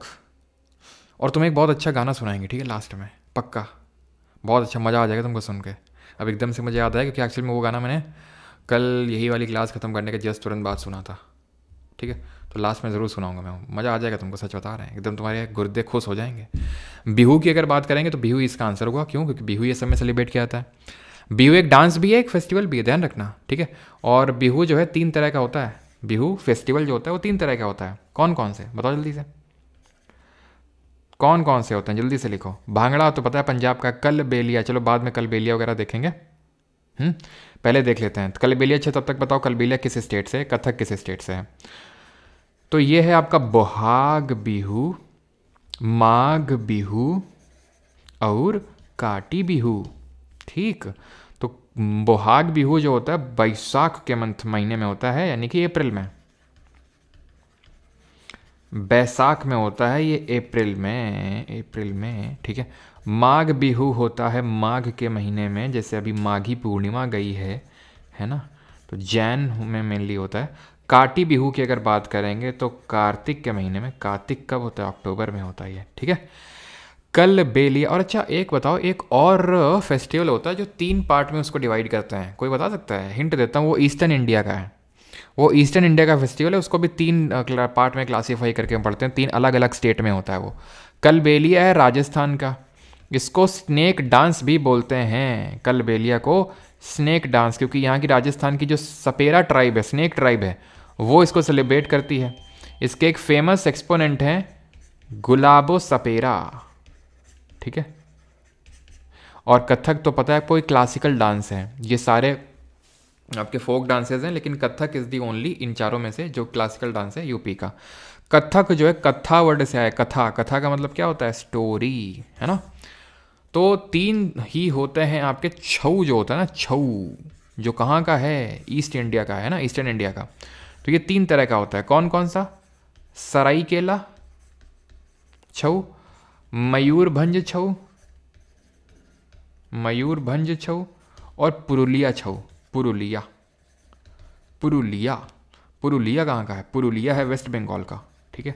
सराइकेला कहाँ का है, सराइकेला, मयूरभंज तो आपका यहाँ का हो जाएगा उड़ीसा का, और सराइकेला बच गया कहाँ का, ये हो जाएगा झारखंड का, ठीक, clear. With which of the following classical dance forms is Deepika Reddy associated, निम्नलिखित में से किस शास्त्रीय नृत्य शैली से दीपिका रेड्डी जुड़ी हुई हैं, मणिपुरी, कच्चीपुड़ी, कथक या सत्तरिया। तो हमने कल क्लासिकल डांसेस के बारे में पढ़ा था कि 8 क्लासिकल डांसेस होते हैं, 8 शास्त्रीय नृत्य होते हैं जो हमारा संगीत नाटक अकेडमी ने रिकॉग्नाइज कर रखा है। मिनिस्ट्री ऑफ कल्चर की बात करें भैया, तो मिनिस्ट्री ऑफ कल्चर के हिसाब से ये भी एक क्लासिकल डांस होता है, मिनिस्ट्री ऑफ कल्चर के हिसाब से ये भी एक क्लासिकल डांस होता है। यानी कि मिनिस्ट्री ऑफ कल्चर का अगर देखें तो उसके हिसाब से 9 क्लासिकल डांसेस होते हैं, यानी वो छऊ को भी इंक्लूड कर लेता है, लेकिन आपका संगीत नाटक अकेडमी इसको रिकॉग्नाइज नहीं करता है क्लासिकल डांस। तो दीपिका रेड्डी कहाँ किससे हैं, तो मणिपुरी कहाँ का है, मणिपुर का, कुचिपुड़ी कहाँ का है, आंध्रा का, है ना, पहले तो तुम्हें यही पता होना चाहिए स्टेट कौन सा है। कथक आपका यूपी का है, सत्तरिया कहाँ का है, असम का है। कल हमने मोहिनी अट्टम के बारे में पढ़ा था, है ना, याद है, मोहिनी गोपी के कान में जाके सुना जय राधा कृष्ण की अम्मा, और मोहिनी अट्टम किस पे बेस्ड था, एयर पे बेस्ड था, याद है कुछ आपको, है ना, कौन से नेचुरल एलिमेंट पे बेस्ड था। तो उसी तरह कुचिपुड़ी की बात करेंगे जो आंध्रा का क्लासिकल डांस है, तो इसके हम यही इसका आंसर होगा। पहली बात तो ध्यान रखना है, जिसके सरनेम में भी अगर रेड्डी दिख जाए आपको, रेड्डी देखते ही सीधे कुचिपुड़ी में, रेड्डी कुचिपुड़ी, भावना रेड्डी, पद्मजा रेड्डी, दीपिका रेड्डी, जितने भी रेड्डी हैं सब कुचिपुड़ी हैं, ठीक। अब तुम्हें एक स्टोरी यहाँ पर देखो सुनाते हैं। स्टोरी क्या है, सत्यम और सतीश लक्ष्मी जी की सत्यनारायण कथा में गए, जहाँ उन्होंने एक सुंदर लड़की शोभा के साथ कच्ची पूड़ी खाई, ठीक है। सत्यम और सतीश लक्ष्मी जी की सत्यनारायण कथा में गए थे, लेकिन एक सुंदर लड़की शोभा दिखी, उसके साथ कच्ची पूड़ी खाई। क्यों भाई, क्योंकि दिन ही ऐसा था, ठीक है। तो खैर यहाँ पे सत्यम की अगर बात करेंगे तो क्या होगा यहाँ पर, वेम्पाता चिन्ना सत्यम, ठीक है, वेम्पाता चिन्ना सत्यम, ये किसके एक्सपोनेंट हो जाएंगे, सतीश से हो जाएंगे अपर्णा सतीशम, अपर्णा सतीशम, लक्ष्मी से लक्ष्मी नारायण शास्त्री, लक्ष्मी नारायण शास्त्री, सत्यनारायण से वेदांतम सत्यनारायण, ठीक है, वेदांतम सत्य नारायण, और सुंदर से स्वप्न सुंदरी, स्वप्न सुंदरी, शोभा से शोभा नायडू, ठीक है, शोभा नायडू, और कुचिपुड़ी से कुचिपुड़ी हो जाएगा, सिंपल, याद रहेगा सब आपको। और 2 और एक्सपोनेंट याद रखना इसमें, यामिनी कृष्णमूर्ति, जिनकी रिसेंट में अभी डेथ हुई है कुछ महीने पहले, ये और किस क्लासिकल डांस से एसोसिएटेड हैं, कोई बताएगा, यामिनी कृष्णमूर्ति, ठीक है, यामिनी कृष्णमूर्ति, और मल्लिका साराभाई, ये मल्लिका साराभाई, ये दोनों लोग एक और क्लासिकल डांस से एसोसिएटेड हैं। तो कुच्ची तो है ही है, कुचिपुड़ी, प्लस ये भरतनाट्यम से भी एसोसिएटेड हैं दोनों लोग, ठीक है, याद रहेगा आपको, क्लियर है सभी को। रेड से क्यों लिखा है उस पर, क्या हो गया भैया, रेड से दिखना रहा है शोभा नायडू, क्यों, चलो भाई अगला देखते हैं। और ये कुचिपुड़ी जो है ना, इसमें वो होता है क्या बोलते हैं, तरंगम करके, ठीक है। तरंगम में क्या होता है, एक कॉपर प्लेट होती है, ध्यान रखना, जिसके ऊपर डांस किया जाता है, ठीक है, तरंगम,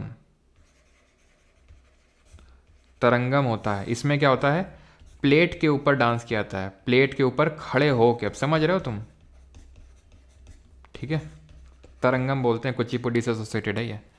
विच among the following is the highest peak of Tamil Nadu, तो निम्नलिखित में से तमिलनाडु की सबसे ऊंची चोटी कौन सा है? महेंद्रगिरी, अनामुडी है, नंदा देवी है, दौड़ा बेटा है।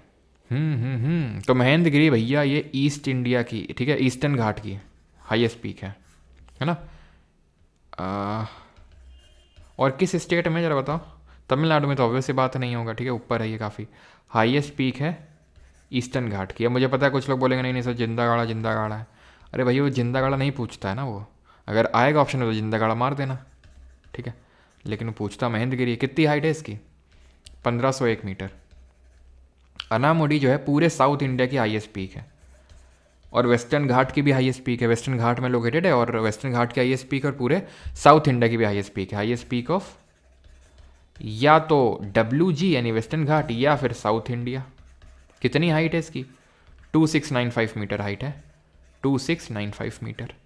नंदा देवी तो यार यहाँ है ही नहीं, वो तो उत्तराखंड में है, ठीक है, उत्तराखंड की हाईएस्ट पीक है। तमिलनाडु के आपसे पूछा है। और आपको क्या पता है, जो दौड़ा बेटा है ये आपका सही आंसर होगा, ऑप्शन नंबर 4, दौड़ा बेटा। क्लियर है? दौड़ा बेटा तमिलनाडु में, और अनामुडी आपका ये पड़ेगी केरल में, ठीक। दौड़ा बेटा की हाइट कितनी है? 2637 मीटर। यहीं पे आपका ऊटी जो कि एक हिल स्टेशन है वो सिचुएटेड है, ठीक है। 2635, हाँ 2635 या 2637 है ना।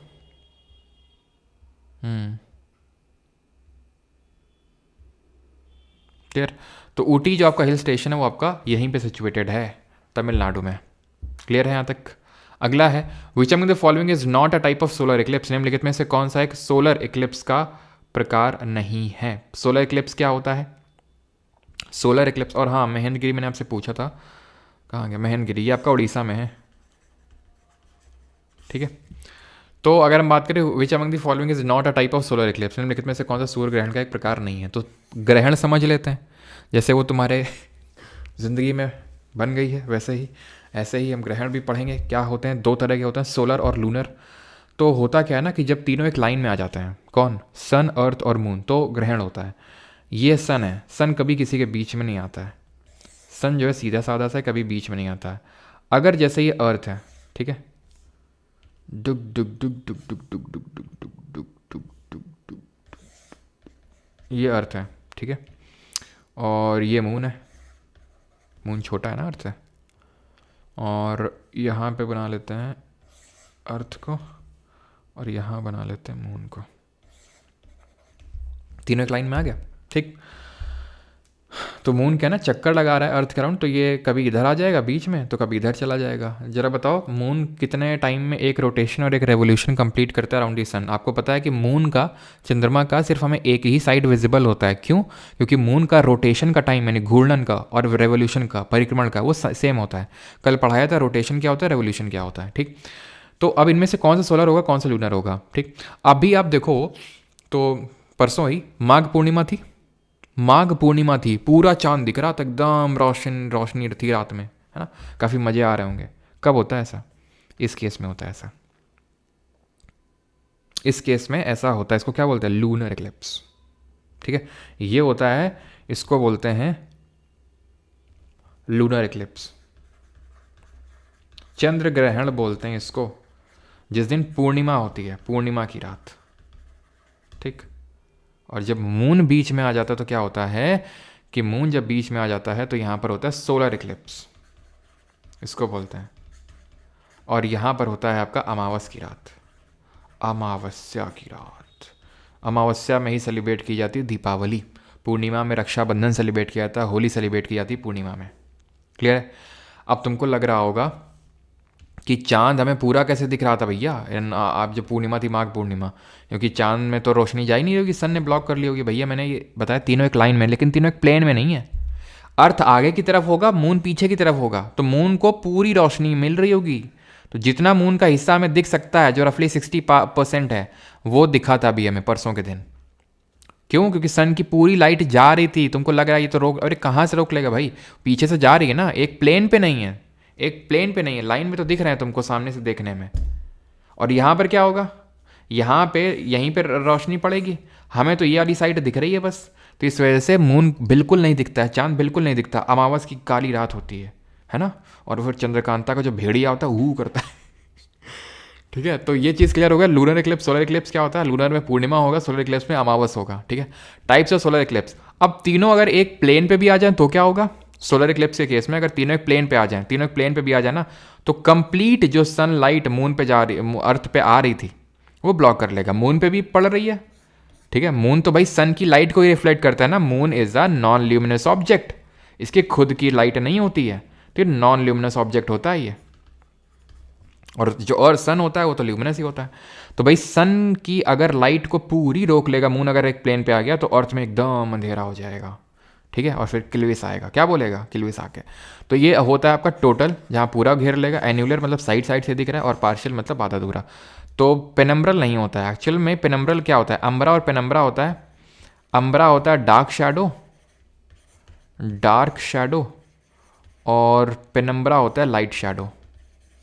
ठीक है, ये होता है लाइट शैडो। याद क्लियर हो गया।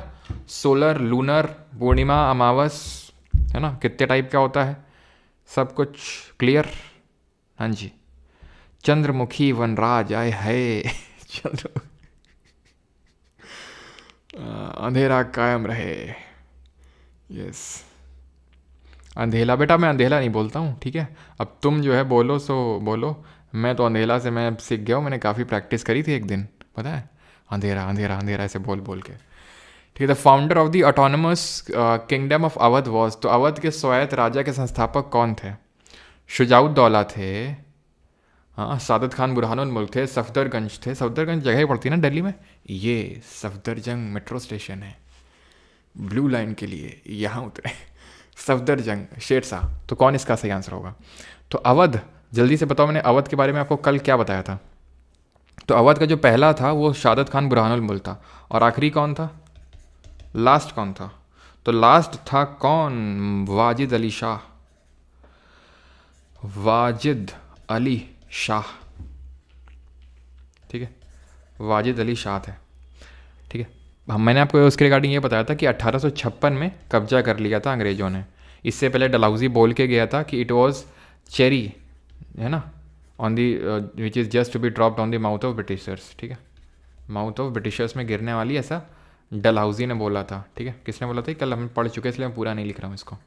डलहौजी ने इसको सब्सिडियरी अलायंस कब साइन किया था अवध ने, सब्सिडी अलायंस कब साइन किया था, सहायक संधि को, तो 1856। ठीक है, और ये बोला जाता है जब 1856 में अंग्रेज़ों ने कब्जा किया मिस गवर्नेंस के चलते, कि तुम गवर्न नहीं कर पा रहे ढंग से, तो वाजिद अली शाह भागने का प्रयास कर रहे थे, लेकिन इनको कोई जूती पहनाने वाला नहीं था। अब क्योंकि इनको कोई जूती पहनाने वाला नहीं था, इतने शाही थे भाई साहब कि भाग नहीं पाए, तो अंग्रेज़ों ने कहा आओ बेटा इधर आओ, और फिर इनको कलकत्ता की जेल में डाल दिया इनको, वाजिद अली शाह को। ठीक है, तो ये चीज़ ध्यान रहेगी। तो अवध जो है 1801 में, 1801 में इसने सहायक संधि, सब्सिडियरी अलायंस को साइन किया था। क्लियर है इतनी चीज़। सब्सिडियरी अलायंस जानना चाहोगे क्या है, या फिर और कभी जानोगे, क्योंकि हम बाकी के भी देख लेते हैं। जैसे बंगाल और हैदराबाद का पहला नवाब कौन था, देख लें। तो बंगाल का और हैदराबाद का, तो मुगलों के टाइम पे, अभी मैंने तुम्हें थोड़ी देर पहले बताया कि 1707 में जब औरंगज़ेब की डेथ होती है, तो उसके बाद धीरे धीरे ये अवध, हैदराबाद और बंगाल, ठीक है, अवध, बंगाल और हैदराबाद, ये तीनों इंडिपेंडेंट हो गए धीरे धीरे। तो यहाँ के तो देख लिया, अवध का सादत खान बुरहानुल मुल्क, बंगाल का था मुर्शिद कुली खान। ठीक है, मुर्शिद कुली खान। और हैदराबाद का कौन था, हैदराबाद का था क्या नाम था, असफ, निज़ामुल मुल्क असफ जा। ठीक है, निज़ामुल मुल्क असफ जा। ठीक है, ध्यान रहेगा। सब्सिडियरी अलायंस भी पढ़ा दें क्या, चलो पढ़ा देते हैं। तो सब्सिडियरी अलायंस जो है ये एक सहायक संधि थी। ठीक है, और कल और परसों तो आपको होता है सैटरडे संडे मतलब ऑफ ही रहेगा, है ना, Monday to Wednesday, Monday to Friday रहेगा। तो बाकी आपको 2 दिन मिलेंगे, जो भी हमारे 3 लेक्चर्स रहेंगे उनको आप अच्छे से रिवाइज़ करके आएंगे। ठीक है, आपको पता है ना। तो आज ज़्यादा थोड़ा सा एक्सटेंड भी करना पड़े तो कोई लोड देने वाली बात है नहीं। तो सब्सिडियरी अलायंस जो है इसको वेलेस्ली लेके आया था। कौन लेके आया था? वेलेस्ली। कब लेके आया था?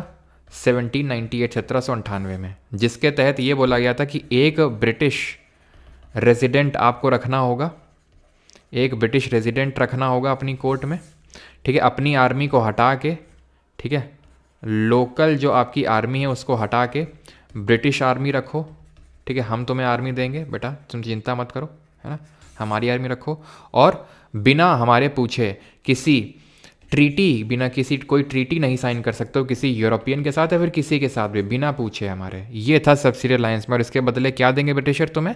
तुम्हें सिक्योरिटी प्रोवाइड करेंगे, ये था इसमें। तो सबसे पहले इसको 1798 में साइन किया था निज़ाम ऑफ हैदराबाद ने, निज़ाम ऑफ हैदराबाद। 1799 में साइन किया था तंजौर ने भी और मैसूर ने भी, क्योंकि 1799 याद करो, fourth Anglo Mysore war, Tipu Sultan की डेथ हो गई तो अंग्रेजों ने यहाँ पे वुडेयार डायनेस्टी को बिठा के उससे सबसिडी लाइन साइन करवा ली। 1801 में अवध, ठीक है, ये तीन ही आप ध्यान रखिएगा अच्छे से, बाकी तो ऐसा ज़्यादा इंपॉर्टेंट नहीं। देन उसके बाद ये जो मराठाज हैं उन्होंने भी साइन किया था, सिंधिया ने 1802 में, ठीक है। खैर, the position of the sun in its orbit when it is at its greatest distance from the sun causing summer in the northern hemisphere is position of the earth in its orbit when it is at its greatest distance। तो होता क्या ना कि जो हमारा सन है, जो हमारी अर्थ है, सन तो कांस्टेंट है, वहीं पे ही है, तो सन तो कांस्टेंट है, तिलक लगा दे, चश्मा कौन लगाएगा, ठीक है। तो जो अर्थ है वो सन के अराउंड जब घूमती है ना, क्योंकि वो इलेप्टिकल ऑर्बिट में घूमती है, हमें पता है केपलर्स लॉस, केपलर ने कब लॉ दिए थे अपने, ये बताओ जल्दी से, केपलर्स प्लानिटरी लॉस 3 दिए थे, कौन कौन से? तो पहला वाला लॉ ऑफ ऑर्बिट था ना, दूसरा लॉ ऑफ एरिया था, और तीसरा लॉ ऑफ टाइम पीरियड था। तो पहला वाला लॉ ही बोल रहा था कि भाई जो प्लैनेट हैं वो सन के अराउंड एक इलेप्टिकल ऑर्बिट में घूमते हैं, दीर्घवृत्ताकार में। तो एक ऐसा पॉइंट आता है जब अर्थ सन के सबसे क्लोजेस्ट होती है, और एक ऐसा पॉइंट आता है जब अर्थ सन के सबसे दूर होती है, फार होती है। तो जब सबसे पास होती है तो पी से पेरीहिलियन और पी से पास, वो डेट कौन सी होती है? 4 जनवरी होती है, 3 या 4 जनवरी, ठीक है। एंड एक पॉइंट आता है जब सबसे दूर होती है, तो वो रफली 4 जुलाई होता है वो, इसको बोलते हैं एपीहिलियन, इसको हिंदी में बोलते हैं अपसौर, और उसको उपसौर, ठीक है, इसको क्या बोलते हैं? उपसौर। याद रहेगी ये चीज़ कि पेरीहिलियन कब होता है और एपीहिलियन कब होता है। पेरीहिलियन की डिस्टेंस कब कितनी होती है, कितनी वो डिस्टेंस है जब अर्थ सन के सबसे नियरेस्ट होती है, दैट इज़ 147 मिलियन किलोमीटर्स, ये ध्यान रखना है, ठीक है, मील में नहीं किलोमीटर में। और ये 152 मिलियन किलोमीटर जब सबसे दूर होता है, क्लियर। तो यहाँ पर क्या आंसर होगा? Perihelion, option number A. अब मुझे पता तो मैंने लगा सर समर का तो नहीं होती है पेरीहिलियन, जनवरी में समर तो नहीं होती नदर हेमिस्फीयर, समर तो इस टाइम तो ठंडी पड़ रही होती है, तो फिर सबसे पास में है सन, तो क्यों? तो उसके पीछे का रीज़न यही है कि अर्थ टिल्टेड है इस तरह से, यानी नदर हेमिस्फीयर पीछे की ओर है, सर्दी होती है, सीजन्स होते हैं अर्थ के टिल्ट की वजह से और अर्थ का रेवोल्यूशन की वजह से, अर्थ इस तरह से टिल्टेड है, तो इसलिए चाहे भले पास में आ गई लेकिन सर्दी यहाँ पे अभी भी रहेगी। बस ये है कि अमाउंट ऑफ इंसोलेशन, जो इनकमिंग सोलर रेडिएशन आ रहा है, वो थोड़ा बढ़ जाएगा जनवरी के टाइम पे, बाकी सर्दी और गर्मी में कोई इम्पैक्ट पड़ता नहीं है। आखिरी क्वेश्चन है जीके का, and that is which of the following pair of term and sports is not correct. निम्नलिखित में से शब्द और खेल की कौन सी जोड़ी सही नहीं है? जोड़ी से पता नहीं व्हील स्मार्ट श्रीमती की याद क्यों आ रही है? किस किस को पता है व्हील स्मार्ट श्रीमती एक शो आया करता था दूरदर्शन में, किसी को पता है? याद है? देखता था कोई? बताओ भाई। हाँ, 23.5 डिग्री टिल्टेड है, बिल्कुल सही बताया फिरोज़ा रजी ने। बी होगा मास्टर साहब, when it is the greatest distance. Okay, greatest distance पूछा है, okay okay okay okay master साहब, यस यस यस यस, ठीक है, सबसे ग्रेटेस्ट डिस्टेंस में होता है। पीडीएफ कहाँ मिलती है? देखिए इसकी पीडीएफ जो है ना लेक्चर की, पीपीटी की, वो परमार एसएससी टेलीग्राम पे मिलती है। बाकी इसके जो हैंडरेटेड नोट्स हैं वो मिलते हैं परमार एकेडमी एप्लीकेशन पे, ठीक है, कोर्स बना हुआ है अलग से। तो पेनल्टी किक का रेसलिंग, हाँ रेसलिंग ही होगा। रेसलिंग से एक और टर्म एसोसिएटेड है, हाफ नेल्सन, ठीक है। एंड तो ये भी गलत हो जाएगा, आंसर नेदर 1 नॉट 2 नहीं, बोथ हो जाएगा, बिकॉज बिकॉज बिकॉज बिकॉज ध्यान से देखिए, ध्यान से देखिए, यहाँ पे नॉट लिखा हुआ है, तो बोथ 1 and 2। अच्छा जल्दी से बताओ, यहाँ पे लिखते हैं, खाली पन्ना नहीं छोड़ते हैं। गैम्बिट किससे एसोसिएटेड है? गैम्बिट हो गया, स्टेलमेट हो गया, चेकमेट हो गया। ये एक बड़े एक पूर्व कॉमेडियन, भूतपूर्व कॉमेडियन थे, वो इसको काफ़ी खेला करते थे। इनका काफ़ी बड़ा शो भी चलता था, एक काफ़ी मजाक करने का शौक़ था। फिर एक दिन गवर्नमेंट को उनकी किसी बात पे गुस्सा आया और उनके खिलाफ एफआईआर कर दी। दिल के बड़ी अच्छी है गवर्नमेंट, क्योंकि ज़्यादा जेल में अभी तक नहीं डाला। ठीक है। और बंकर किससे एसोसिएटेड है? एंड डायमंड किससे एसोसिएटेड है? ठीक है। एंड बस इतना ही बता दो। तो सही आंसर क्या होगा? गैम्बिट, स्टेलमेट, चेकमेट, ये चेस से एसोसिएटेड है। ठीक। बंकर की अगर बात करेंगे तो पोलो, पोलो में कितने खिलाड़ी होते हैं? डायमंड आपका बेसबॉल से, बेसबॉल में कितने नंबर ऑफ प्लेयर होते हैं? 9 होते हैं। ठीक, क्लियर हो गया। और बॉक्सिंग से अगर बात कर लेंगे तो बॉक्सिंग में आपका बाउट होता है, पंच होता है, जैब होता है, मुक्का, नॉकआउट होता है। ठीक है, तो ये आपने ध्यान रखने हैं। आ जाओ 21 पे। तो 21 क्या है? अब यहाँ से साइंस के शुरू होने वाले हैं।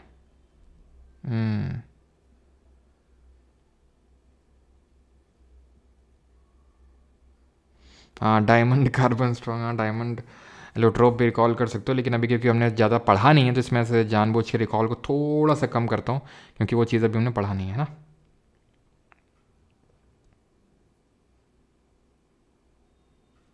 कौन सा भैया हिस्ट्री में? कौन सी चीज़? हाँ सर, सही कितना वो पूछिए। हाँ हाँ सुभाष, बता दीजिए कितने सही किए आपने? 20 में से कितने सही हुए, जल्दी से बताओ।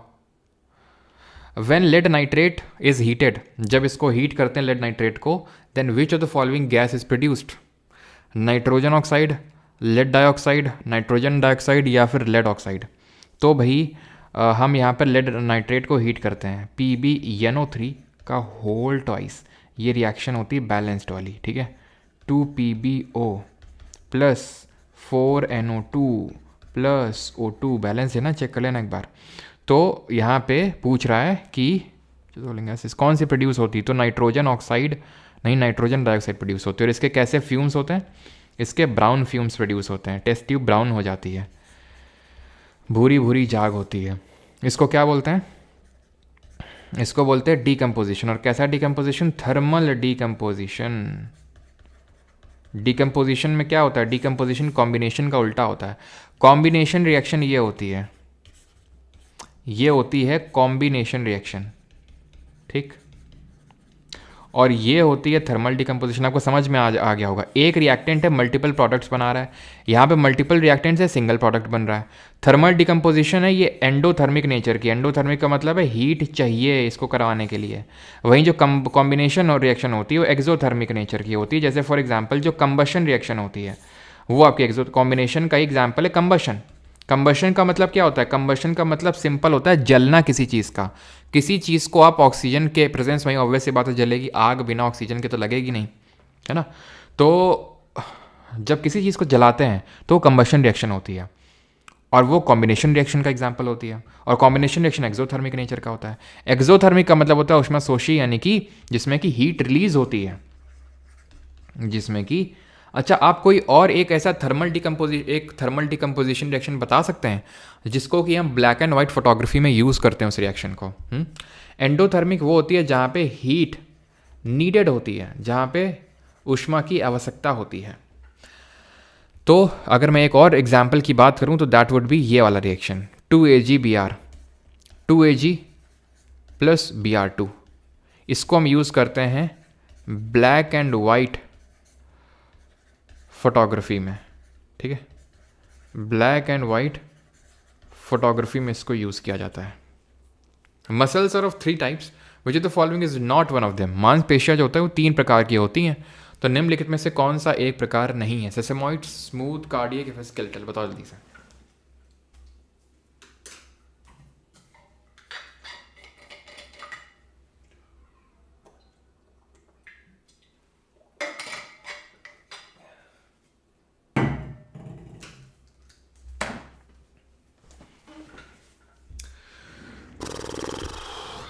स्मूथ भी है, कार्डियक भी, स्केलेटल भी, बट सेसेमॉइड करके कोई मसल नहीं होती है, ठीक है। ये तीनों है आपकी, स्केलेटल, स्मूथ और कार्डियक। अब इसमें क्वेश्चन ऐसे बनता है कि कौन सी स्टेटेड है, कौन सी वॉलंटरी है, ठीक है, कौन सी ब्रांच्ड है, तो ये क्वेश्चन बनता है। तो सबसे पहले हम इसको टारगेट करते हैं कौन सी वॉलंटरी है। वॉलंटरी का मतलब होता है जो खुद से मूव करने में कैपेबल है। अब जो हमारी हार्ट की मसल है वो तो खुद से मूव नहीं कर सकती हैं, वो तो इनवॉलंटरी नेचर की हुई, ठीक है, वो अपने आप ही चलती हैं। मतलब कि जैसे हम अगर मूव करवाना चाहें, हमारे कंट्रोल के बियॉन्ड है तो इनवॉलंटरी, और अगर हम उसको कंट्रोल कर सकते हैं तो वॉलंटरी। ऐसे स्मूथ मसल भी है। स्मूथ मसल आपको कहाँ देखने को मिलेंगी? जो भी इंटरनल ऑर्गन की कवरिंग है, जहाँ पे स्मूथ स्मूथ है, जैसे कि फॉर एग्जांपल इंटेस्टाइन वगैरह हो गया, किडनी हो गया, ठीक है। तो यहाँ पे स्मूथ पार्ट है, यहाँ पर कोई हड्डी वड्डी है क्या? हड्डी वड्डी तो है नहीं। तो ऐसे याद कर लो, जहाँ हड्डी है वही कंट्रोल कर सकते हैं। जैसे स्केलेटल, जैसे बाइसेप्स हैं, बाइसेप फुलाना है तो फुला सकते हो ना तुरंत, तुम्हारे कंट्रोल में है ना। ऐसा तो है नहीं कि अपने मन चाहे तो जब फूल गई तो पिचक गई, ऐसा तो होता नहीं है। तो ये वॉलंटरी नेचर की है स्केलेटल मसल। स्मूथ वाली इनवॉलंटरी, कार्डियक वाली इनवॉलंटरी। स्मूथ कहाँ प्रेजेंट है? जो हमारे विसरल ऑर्गन्स हैं। विसरल का मतलब जहाँ पे ऐसे याद कर लो जहाँ हड्डी नहीं है, जैसे कि स्टमक हो गया, है ना, इंटेस्टाइन वगैरह हो गई, यहाँ पे। क्लियर हो गया इतनी चीज़। अब दूसरी चीज़ हम याद करेंगे कौन ब्रांच्ड है कौन अनब्रांच्ड है। तो कौन सी ब्रांच लग रही है? सिर्फ इसी में तो ब्रांच्ड है, जो दिल की मसल है। ऐसे याद कर लो, दिल जो है हमारा एक के साथ तो लगता नहीं है। आज इसके साथ लग गया, हो सकता है अगला जो 14 फरवरी है उसमें किसी और के साथ लगा हुआ है, अगले वाले में किसी और के साथ लगा हुआ है। तो दिल की बहुत सारी ब्रांचेस हैं, वो किसी से भी लग जाता है, ठीक है, क्योंकि उसकी बहुत सारी ब्रांचेस हैं। तो ऐसे याद कर लो ये ब्रांच्ड होता है, और बाकी जो ऊपर दोनों हैं वो नॉन या फिर अनब्रांच्ड हैं वो, ठीक है, दोनों अनब्रांच्ड हैं। अब लाइनिंग को बोला जाता है स्ट्रिएशन। तो स्ट्रिएशन इसमें है और इसमें है, इसमें नहीं है। यानी कि स्मूथ वाला नॉन स्ट्रिएटेड है, बाकी दोनों स्ट्रिएटेड है। खत्म, ठीक। याद रहेगा स्ट्रिएशंस किस में है। और ये न्यूक्लिएटेड वाला अगर पूछ लेगा तो भी आप याद कर सकते हो, लेकिन अगर ये तीन भी अगर आप याद कर लोगे तो मेरे हिसाब से क्वेश्चन आपका बन जाएगा, अगर क्वेश्चन आता है आपके एग्जाम में तो, ठीक है। लेकिन अगर न्यूक्लिएट पूछते, न्यूक्लिएट का मतलब न्यूक्लियस, देखो यहाँ पे एक सेल में एक से ज़्यादा न्यूक्लियस है, तो ये आपका मल्टी न्यूक्लिएट है। यहाँ पर एक उसमें एक ही न्यूक्लियस है, यहाँ पर भी एक वाले में एक ही न्यूक्लियस है, तो यानी ये मल्टी न्यूक्लिएट है, ये यूनि न्यूक्लिएट है। आपने एक चीज़ ऑब्जर्व करी, मत करो ऑब्जर्व, ठीक है। तो ये मल्टी न्यूक्लिएट है और बाकी दोनों यूनि न्यूक्लिएट है। क्लियर, ठीक। मेरा दिल हमेशा श्री कृष्ण पे लगता है। क्या बात है, क्या बात है चिरंजीत, ये हुई ना बात, तुमने तो एकदम दिल जीत लिया। चलते हैं फिर कल, कहाँ? प्रेमानंद जी के पास, ठीक है। Dash forces water through a semi permeable membrane and removes contaminants. पानी को एक अर्ध पारगम्य झिल्ली से गुजारता है और प्रदूषकों को हटा देता है। बॉइलिंग, डिस्टिलेशन, रिवर्स ऑस्मोसिस या फिर फिल्ट्रेशन क्या है जो फोर्स करता है और हटा देता है? तो सेमी परमिएबल मेम्ब्रेन होती है, फोर्स करता है वाटर को, तो ये होता है रिवर्स ऑस्मोसिस। तो सर ऑस्मोसिस क्या होता है? What is osmosis? तो ऑस्मोसिस होता है, कल पढ़ा था परसों, डिफ्यूजन, है ना। डिफ्यूजन वाला कौन सा लॉ पढ़ा था जरा बताना तो। जहाँ पर हमने ये पढ़ा था कि जो रेट ऑफ डिफ्यूजन है गैसेस का वो इन्वर्सली प्रोपोर्शनल होता है उनके तो डेंसिटीज़ के, स्क्वायर रूट ऑफ डेंसिटीज़ के, या फिर square root of molecular masses के। कौन सा लॉ था ये? तो ऑस्मोसिस वही है कि जब सेमी परमिएबल मेम्ब्रेन से, श्लेष्मा एक झिल्ली हो, सेमी परमिएबल मतलब एक झिल्ली हो, ठीक है, सेमी परमिएबल ठीक है, सेमी परमिएबल मेम्ब्रेन, उसके थ्रू जब मूवमेंट हो, कहाँ से कहाँ? जब उसके थ्रू मूवमेंट हो हाई कंसेंट्रेशन से लो कंसेंट्रेशन। अब इसमें बड़ा कंफ्यूजन होता है, हाई कंसेंट्रेशन से लो कंसेंट्रेशन की तरफ। हाँ सबका सही है, ग्राहम्स लॉ ही होगा, ठीक है। तो हाई से लो, लेकिन कंफ्यूजन क्या होता है, कहीं कहीं लो से हाई लिखा होता है। तो सर ये हाई से लो किसकी बात हो रही है? हाई से लो बात हो रही है पानी की, वाटर की। लेकिन अगर सल्यूट की बात करेगा तो लो से हाई होगा। अगर आपका सल्यूट की बात करेगा, सल्यूट क्या होता है? तो जब कोई चीज़ सल्यूशन होता है ना, तो जिस चीज़ में घोला गया है वो सॉल्वेंट होगा और जिस चीज़ को घोला गया है वो सल्यूट होगा, ठीक। अब जैसे ये हम तीन एग्जाम्पल लेते हैं, ये तीन क्या है? एक है हाइपरटोनिक, एक है हाइपोटोनिक और एक है आइसोटोनिक। ये सॉल्यूशन में क्या है कि अंदर जो है पानी ज़्यादा था और बाहर कम था, तो मूवमेंट हो गया हाई से लो और ये सेल श्रिंक कर गई। हाइपरटोनिक जो सॉल्यूशन होता है उसमें क्या होता है, अंदर पानी ज़्यादा होता है बाहर कम होता है, जिसकी वजह से सेल श्रिंक कर जाती है, दब जाती है। या फिर इसको मैं इस तरह से भी बोल सकता हूँ क्या कि उल्टा भी आप बोल सकते हो, अंदर पानी ज़्यादा है, यानी अंदर सल्यूट कम है, ठीक है, और बाहर सल्यूट ज़्यादा है। हाइपोटोनिक में क्या है, हाइपोटोनिक में अंदर पानी कम है, बाहर पानी ज़्यादा है, तो ये स्वेल कर जाती है। क्यों? क्योंकि हाई कंसंट्रेशन से लो कंसंट्रेशन में मूवमेंट हुआ, किसका? पानी का। आइसोटोनिक में क्या है, इक्वल है, बाहर भी सेल के और अंदर भी सेल के। ये आरबीसी यहाँ पर दिखाया गया है, रेड ब्लड सेल। तो इसमें नो चेंज होता है आइसोटोनिक सोल्यूशन में, क्योंकि बाहर और अंदर सेम तरह का माहौल चल रहा है। क्लियर है? And the last question of the day is this: plant cells differ from the animal cells in having an additional layer around the cell membrane termed as. पादप कोशिकाएं पशु कोशिकाओं से भिन्न होती हैं। कोशिका झिल्ली के चारों ओर एक अतिरिक्त परत होती है जिसे हम क्या कहते हैं? साइटोप्लाज्म, वैक्यूओल, सेल वॉल या क्लोरोप्लास्ट। तो साइटोप्लाज्म तो एक जेली लाइक मैट्रिक्स होता है, जेली लाइक मैट्रिक्स होता है जो सेल की जो ये सेल मेम्ब्रेन आप बोल सकते हैं, सेल मेम्ब्रेन और न्यूक्लियर मेम्ब्रेन के बीच में भरा होता है। यहाँ पे ये होता है साइटोप्लाज्म, जिसमें कि हमारे सेल ऑर्गेनल जो होते हैं, कोशिकांग, वो फ्लोट कर रहे होते हैं एक तरह से। वैक्यूल के बारे में अभी पढ़ें ना पढ़ें छोड़ दो अभी। सेल को रिजिडिटी प्रोवाइड करता है, वो सब छोड़ दो अभी, ठीक है। हम जब सेल ऑर्गेनल सारे पढ़ेंगे तो वहाँ देखेंगे। क्लियर? या देखना चाहते हो तो देख सकते हो अभी, लेकिन हम फोकस कर लेते हैं सेल वॉल और सेल मेम्ब्रेन पे भी, ठीक है। तो प्लांट सेल में ध्यान रखना, मैं फिर से रिपीट कर रहा हूँ, प्लांट सेल में दो चीज़ें होती हैं, दो, जो सिर्फ प्लांट में होती हैं, एनिमल में नहीं होती हैं। एक तो सेल वॉल है और दूसरा क्या है बताइए? और सेल वॉल किसकी बनी होती है प्लांट सेल में? तो सेल वॉल जो है ये प्लांट के पास होती है, ये बैक्टीरिया के पास होती है, ये आपकी एल्गे के पास भी होती है, ये आपकी लिचन के पास भी होती है। किससे बनी होती है? तो प्लांट में बनी होती है सेल्यूलोज की, बैक्टीरिया में बनी होती है पेप्टिन की, या फिर पेप्टिडोग्लाइकन बोलते हैं इसी को, पेप्टिडोग्लाइकन। और इसके आउटर जो कवरिंग होती है वो है ग्लाइकोकैलिक्स, जो स्लाइम लेयर होती है। ग्लाइकोकैलिक्स कैसी लेयर होती है? ये स्लाइम लेयर होती है। और एल्गे में ध्यान रखना, ये आपकी पेक्टिन, पेक्टिन अंदर वाली और बाहर वाली सेल्यूलोज, तो पेक्टिन भी होता है, सेल्यूलोज भी होता है इसमें। लिचन जो होता है वो कॉम्प्लेक्स शुगर जो होता है, चिटिन या फिर काइटिन, उसका बना होता है, ठीक है। और जो दूसरा चीज़ जो एक्स्ट्रा होता है वो प्लास्टिड होता है। प्लास्टिड जो होता है ये भी प्लांट सेल में ही होता है। प्लास्टिड जो होता है तीन तरह का होता है। तीन तरह कौन कौन से हैं? एक तो है क्लोरोप्लास्ट, एक है क्रोमोप्लास्ट, और है एक ल्यूकोप्लास्ट, ठीक है। क्लोरो जो है कलर प्रोवाइड करता है, ठीक है, ये कलर प्रोवाइड करने का काम करता है। क्रोमो जो है, सॉरी क्या बोल रहा हूँ, ठीक है, ये खाना बनाने का काम करता है, ठीक है। ये फोटोसिंथेसिस करके, फोटोसिंथेसिस में इन्वॉल्व होता है, खाना वाना बनाता है। ये कलर प्रोवाइड करने का काम करता है और ये स्टोरेज प्रोवाइड करता है, ठीक है। अब ये भी ल्यूकोप्लास्ट भी तीन तरह का होता है, क्योंकि तीन चीज़ों का स्टोरेज यहाँ पर प्रोवाइड करना होता है। एक तो इसमें होता है एमाइलो, ठीक है, एल्यूरो, एक सेकेंड चल क्यों नहीं रहा ये,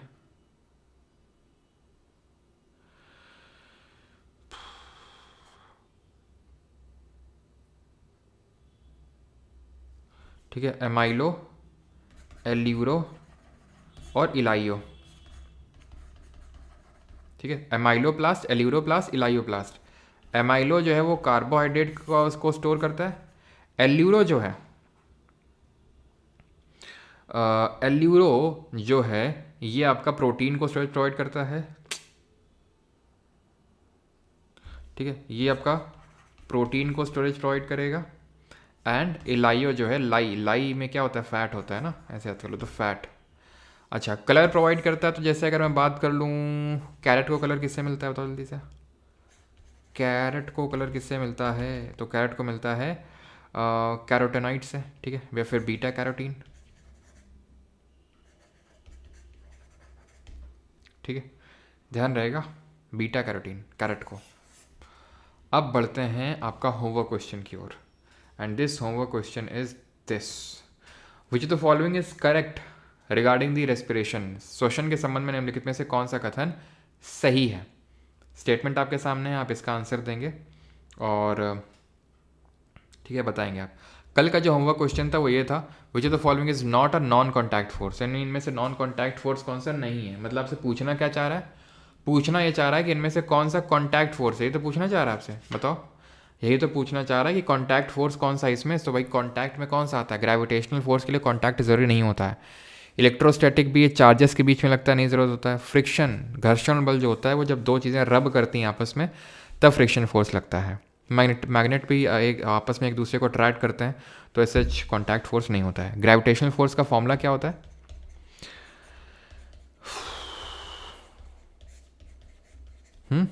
इसका फॉर्मूला क्या होता है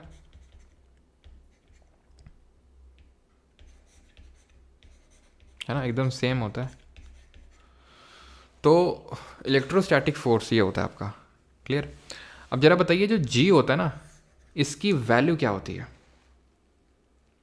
टोमेटो लाइकोपीन, इस टोमेटो का जो कलर होता है वो लाइकोपीन के जैसे होता है, और वो लाइकोपीन जो होता है वो एक एंटीऑक्सीडेंट भी होता है। तो जो जी होता है ना ग्रेविटेशनल और कांस्टेंट, इसको ग्रेविटेशनल कांस्टेंट बोलते हैं, ग्रेविटेशनल कांस्टेंट बोलते हैं। इसकी जो वैल्यू होती है वो होती है 6.67 इंटू 10⁻⁻11 न्यूटन मीटर स्क्वायर पर kg स्क्वायर। इसकी वैल्यू को दिया गया था, ये पूछा हुआ है सर क्वेश्चन 1798 में हेनरी कैवेंडिश ने, ठीक है। चार्ज की यूनिट बता दो, चार्ज की यूनिट बता दो, और कुछ यहाँ पर से बन सकता है। अच्छा ये बताओ कि जो फ्रिक्शनल फोर्स होता है वो कंजर्वेटिव होता है फिर नॉन कंजर्वेटिव, ग्रेविटेशनल कैसा होता है। तो ग्रेविटेशनल फोर्स आपका कंजर्वेटिव होगा, ये भी आपका कंजर्वेटिव फोर्स होता है, ठीक है। कंजर्वेटिव फोर्स कौन से फोर्स होते हैं,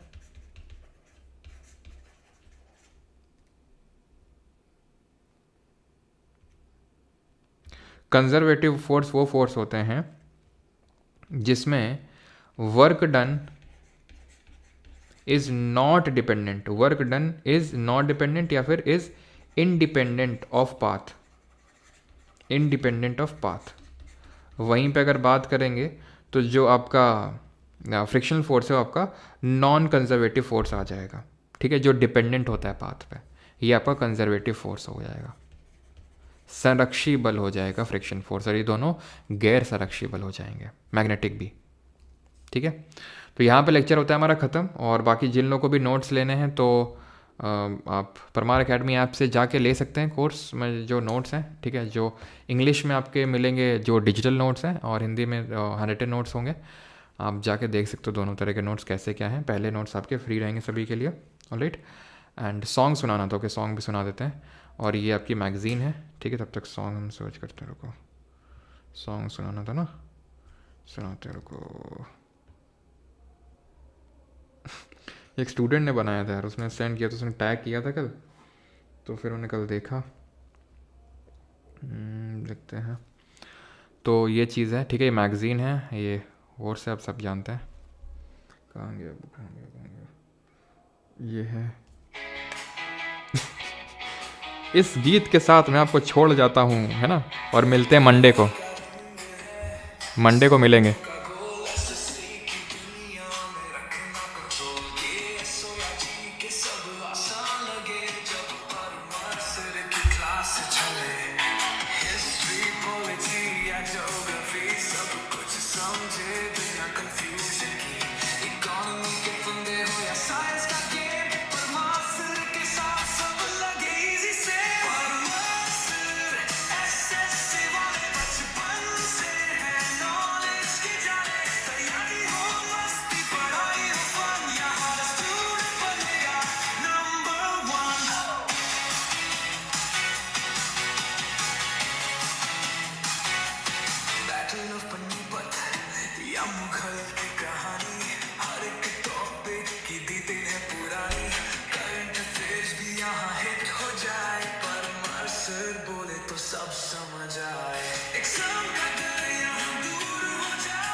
चलो बस इतना ही।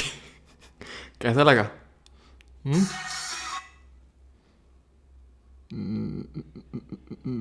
बढ़िया लगा। खतरनाक वाइब तो। प्रमोशंस वही ये कल मतलब मैंने देखा ये किसी स्टूडेंट ने बनाया ये। इसको परमार एससी का एंथम घोषित कर दिया जाए, क्या कहते हो? कर दिया जाए? चलो फिर कर देते हैं।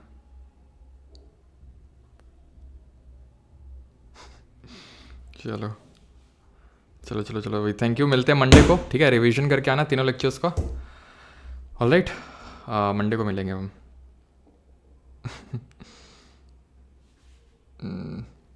चलिए, थैंक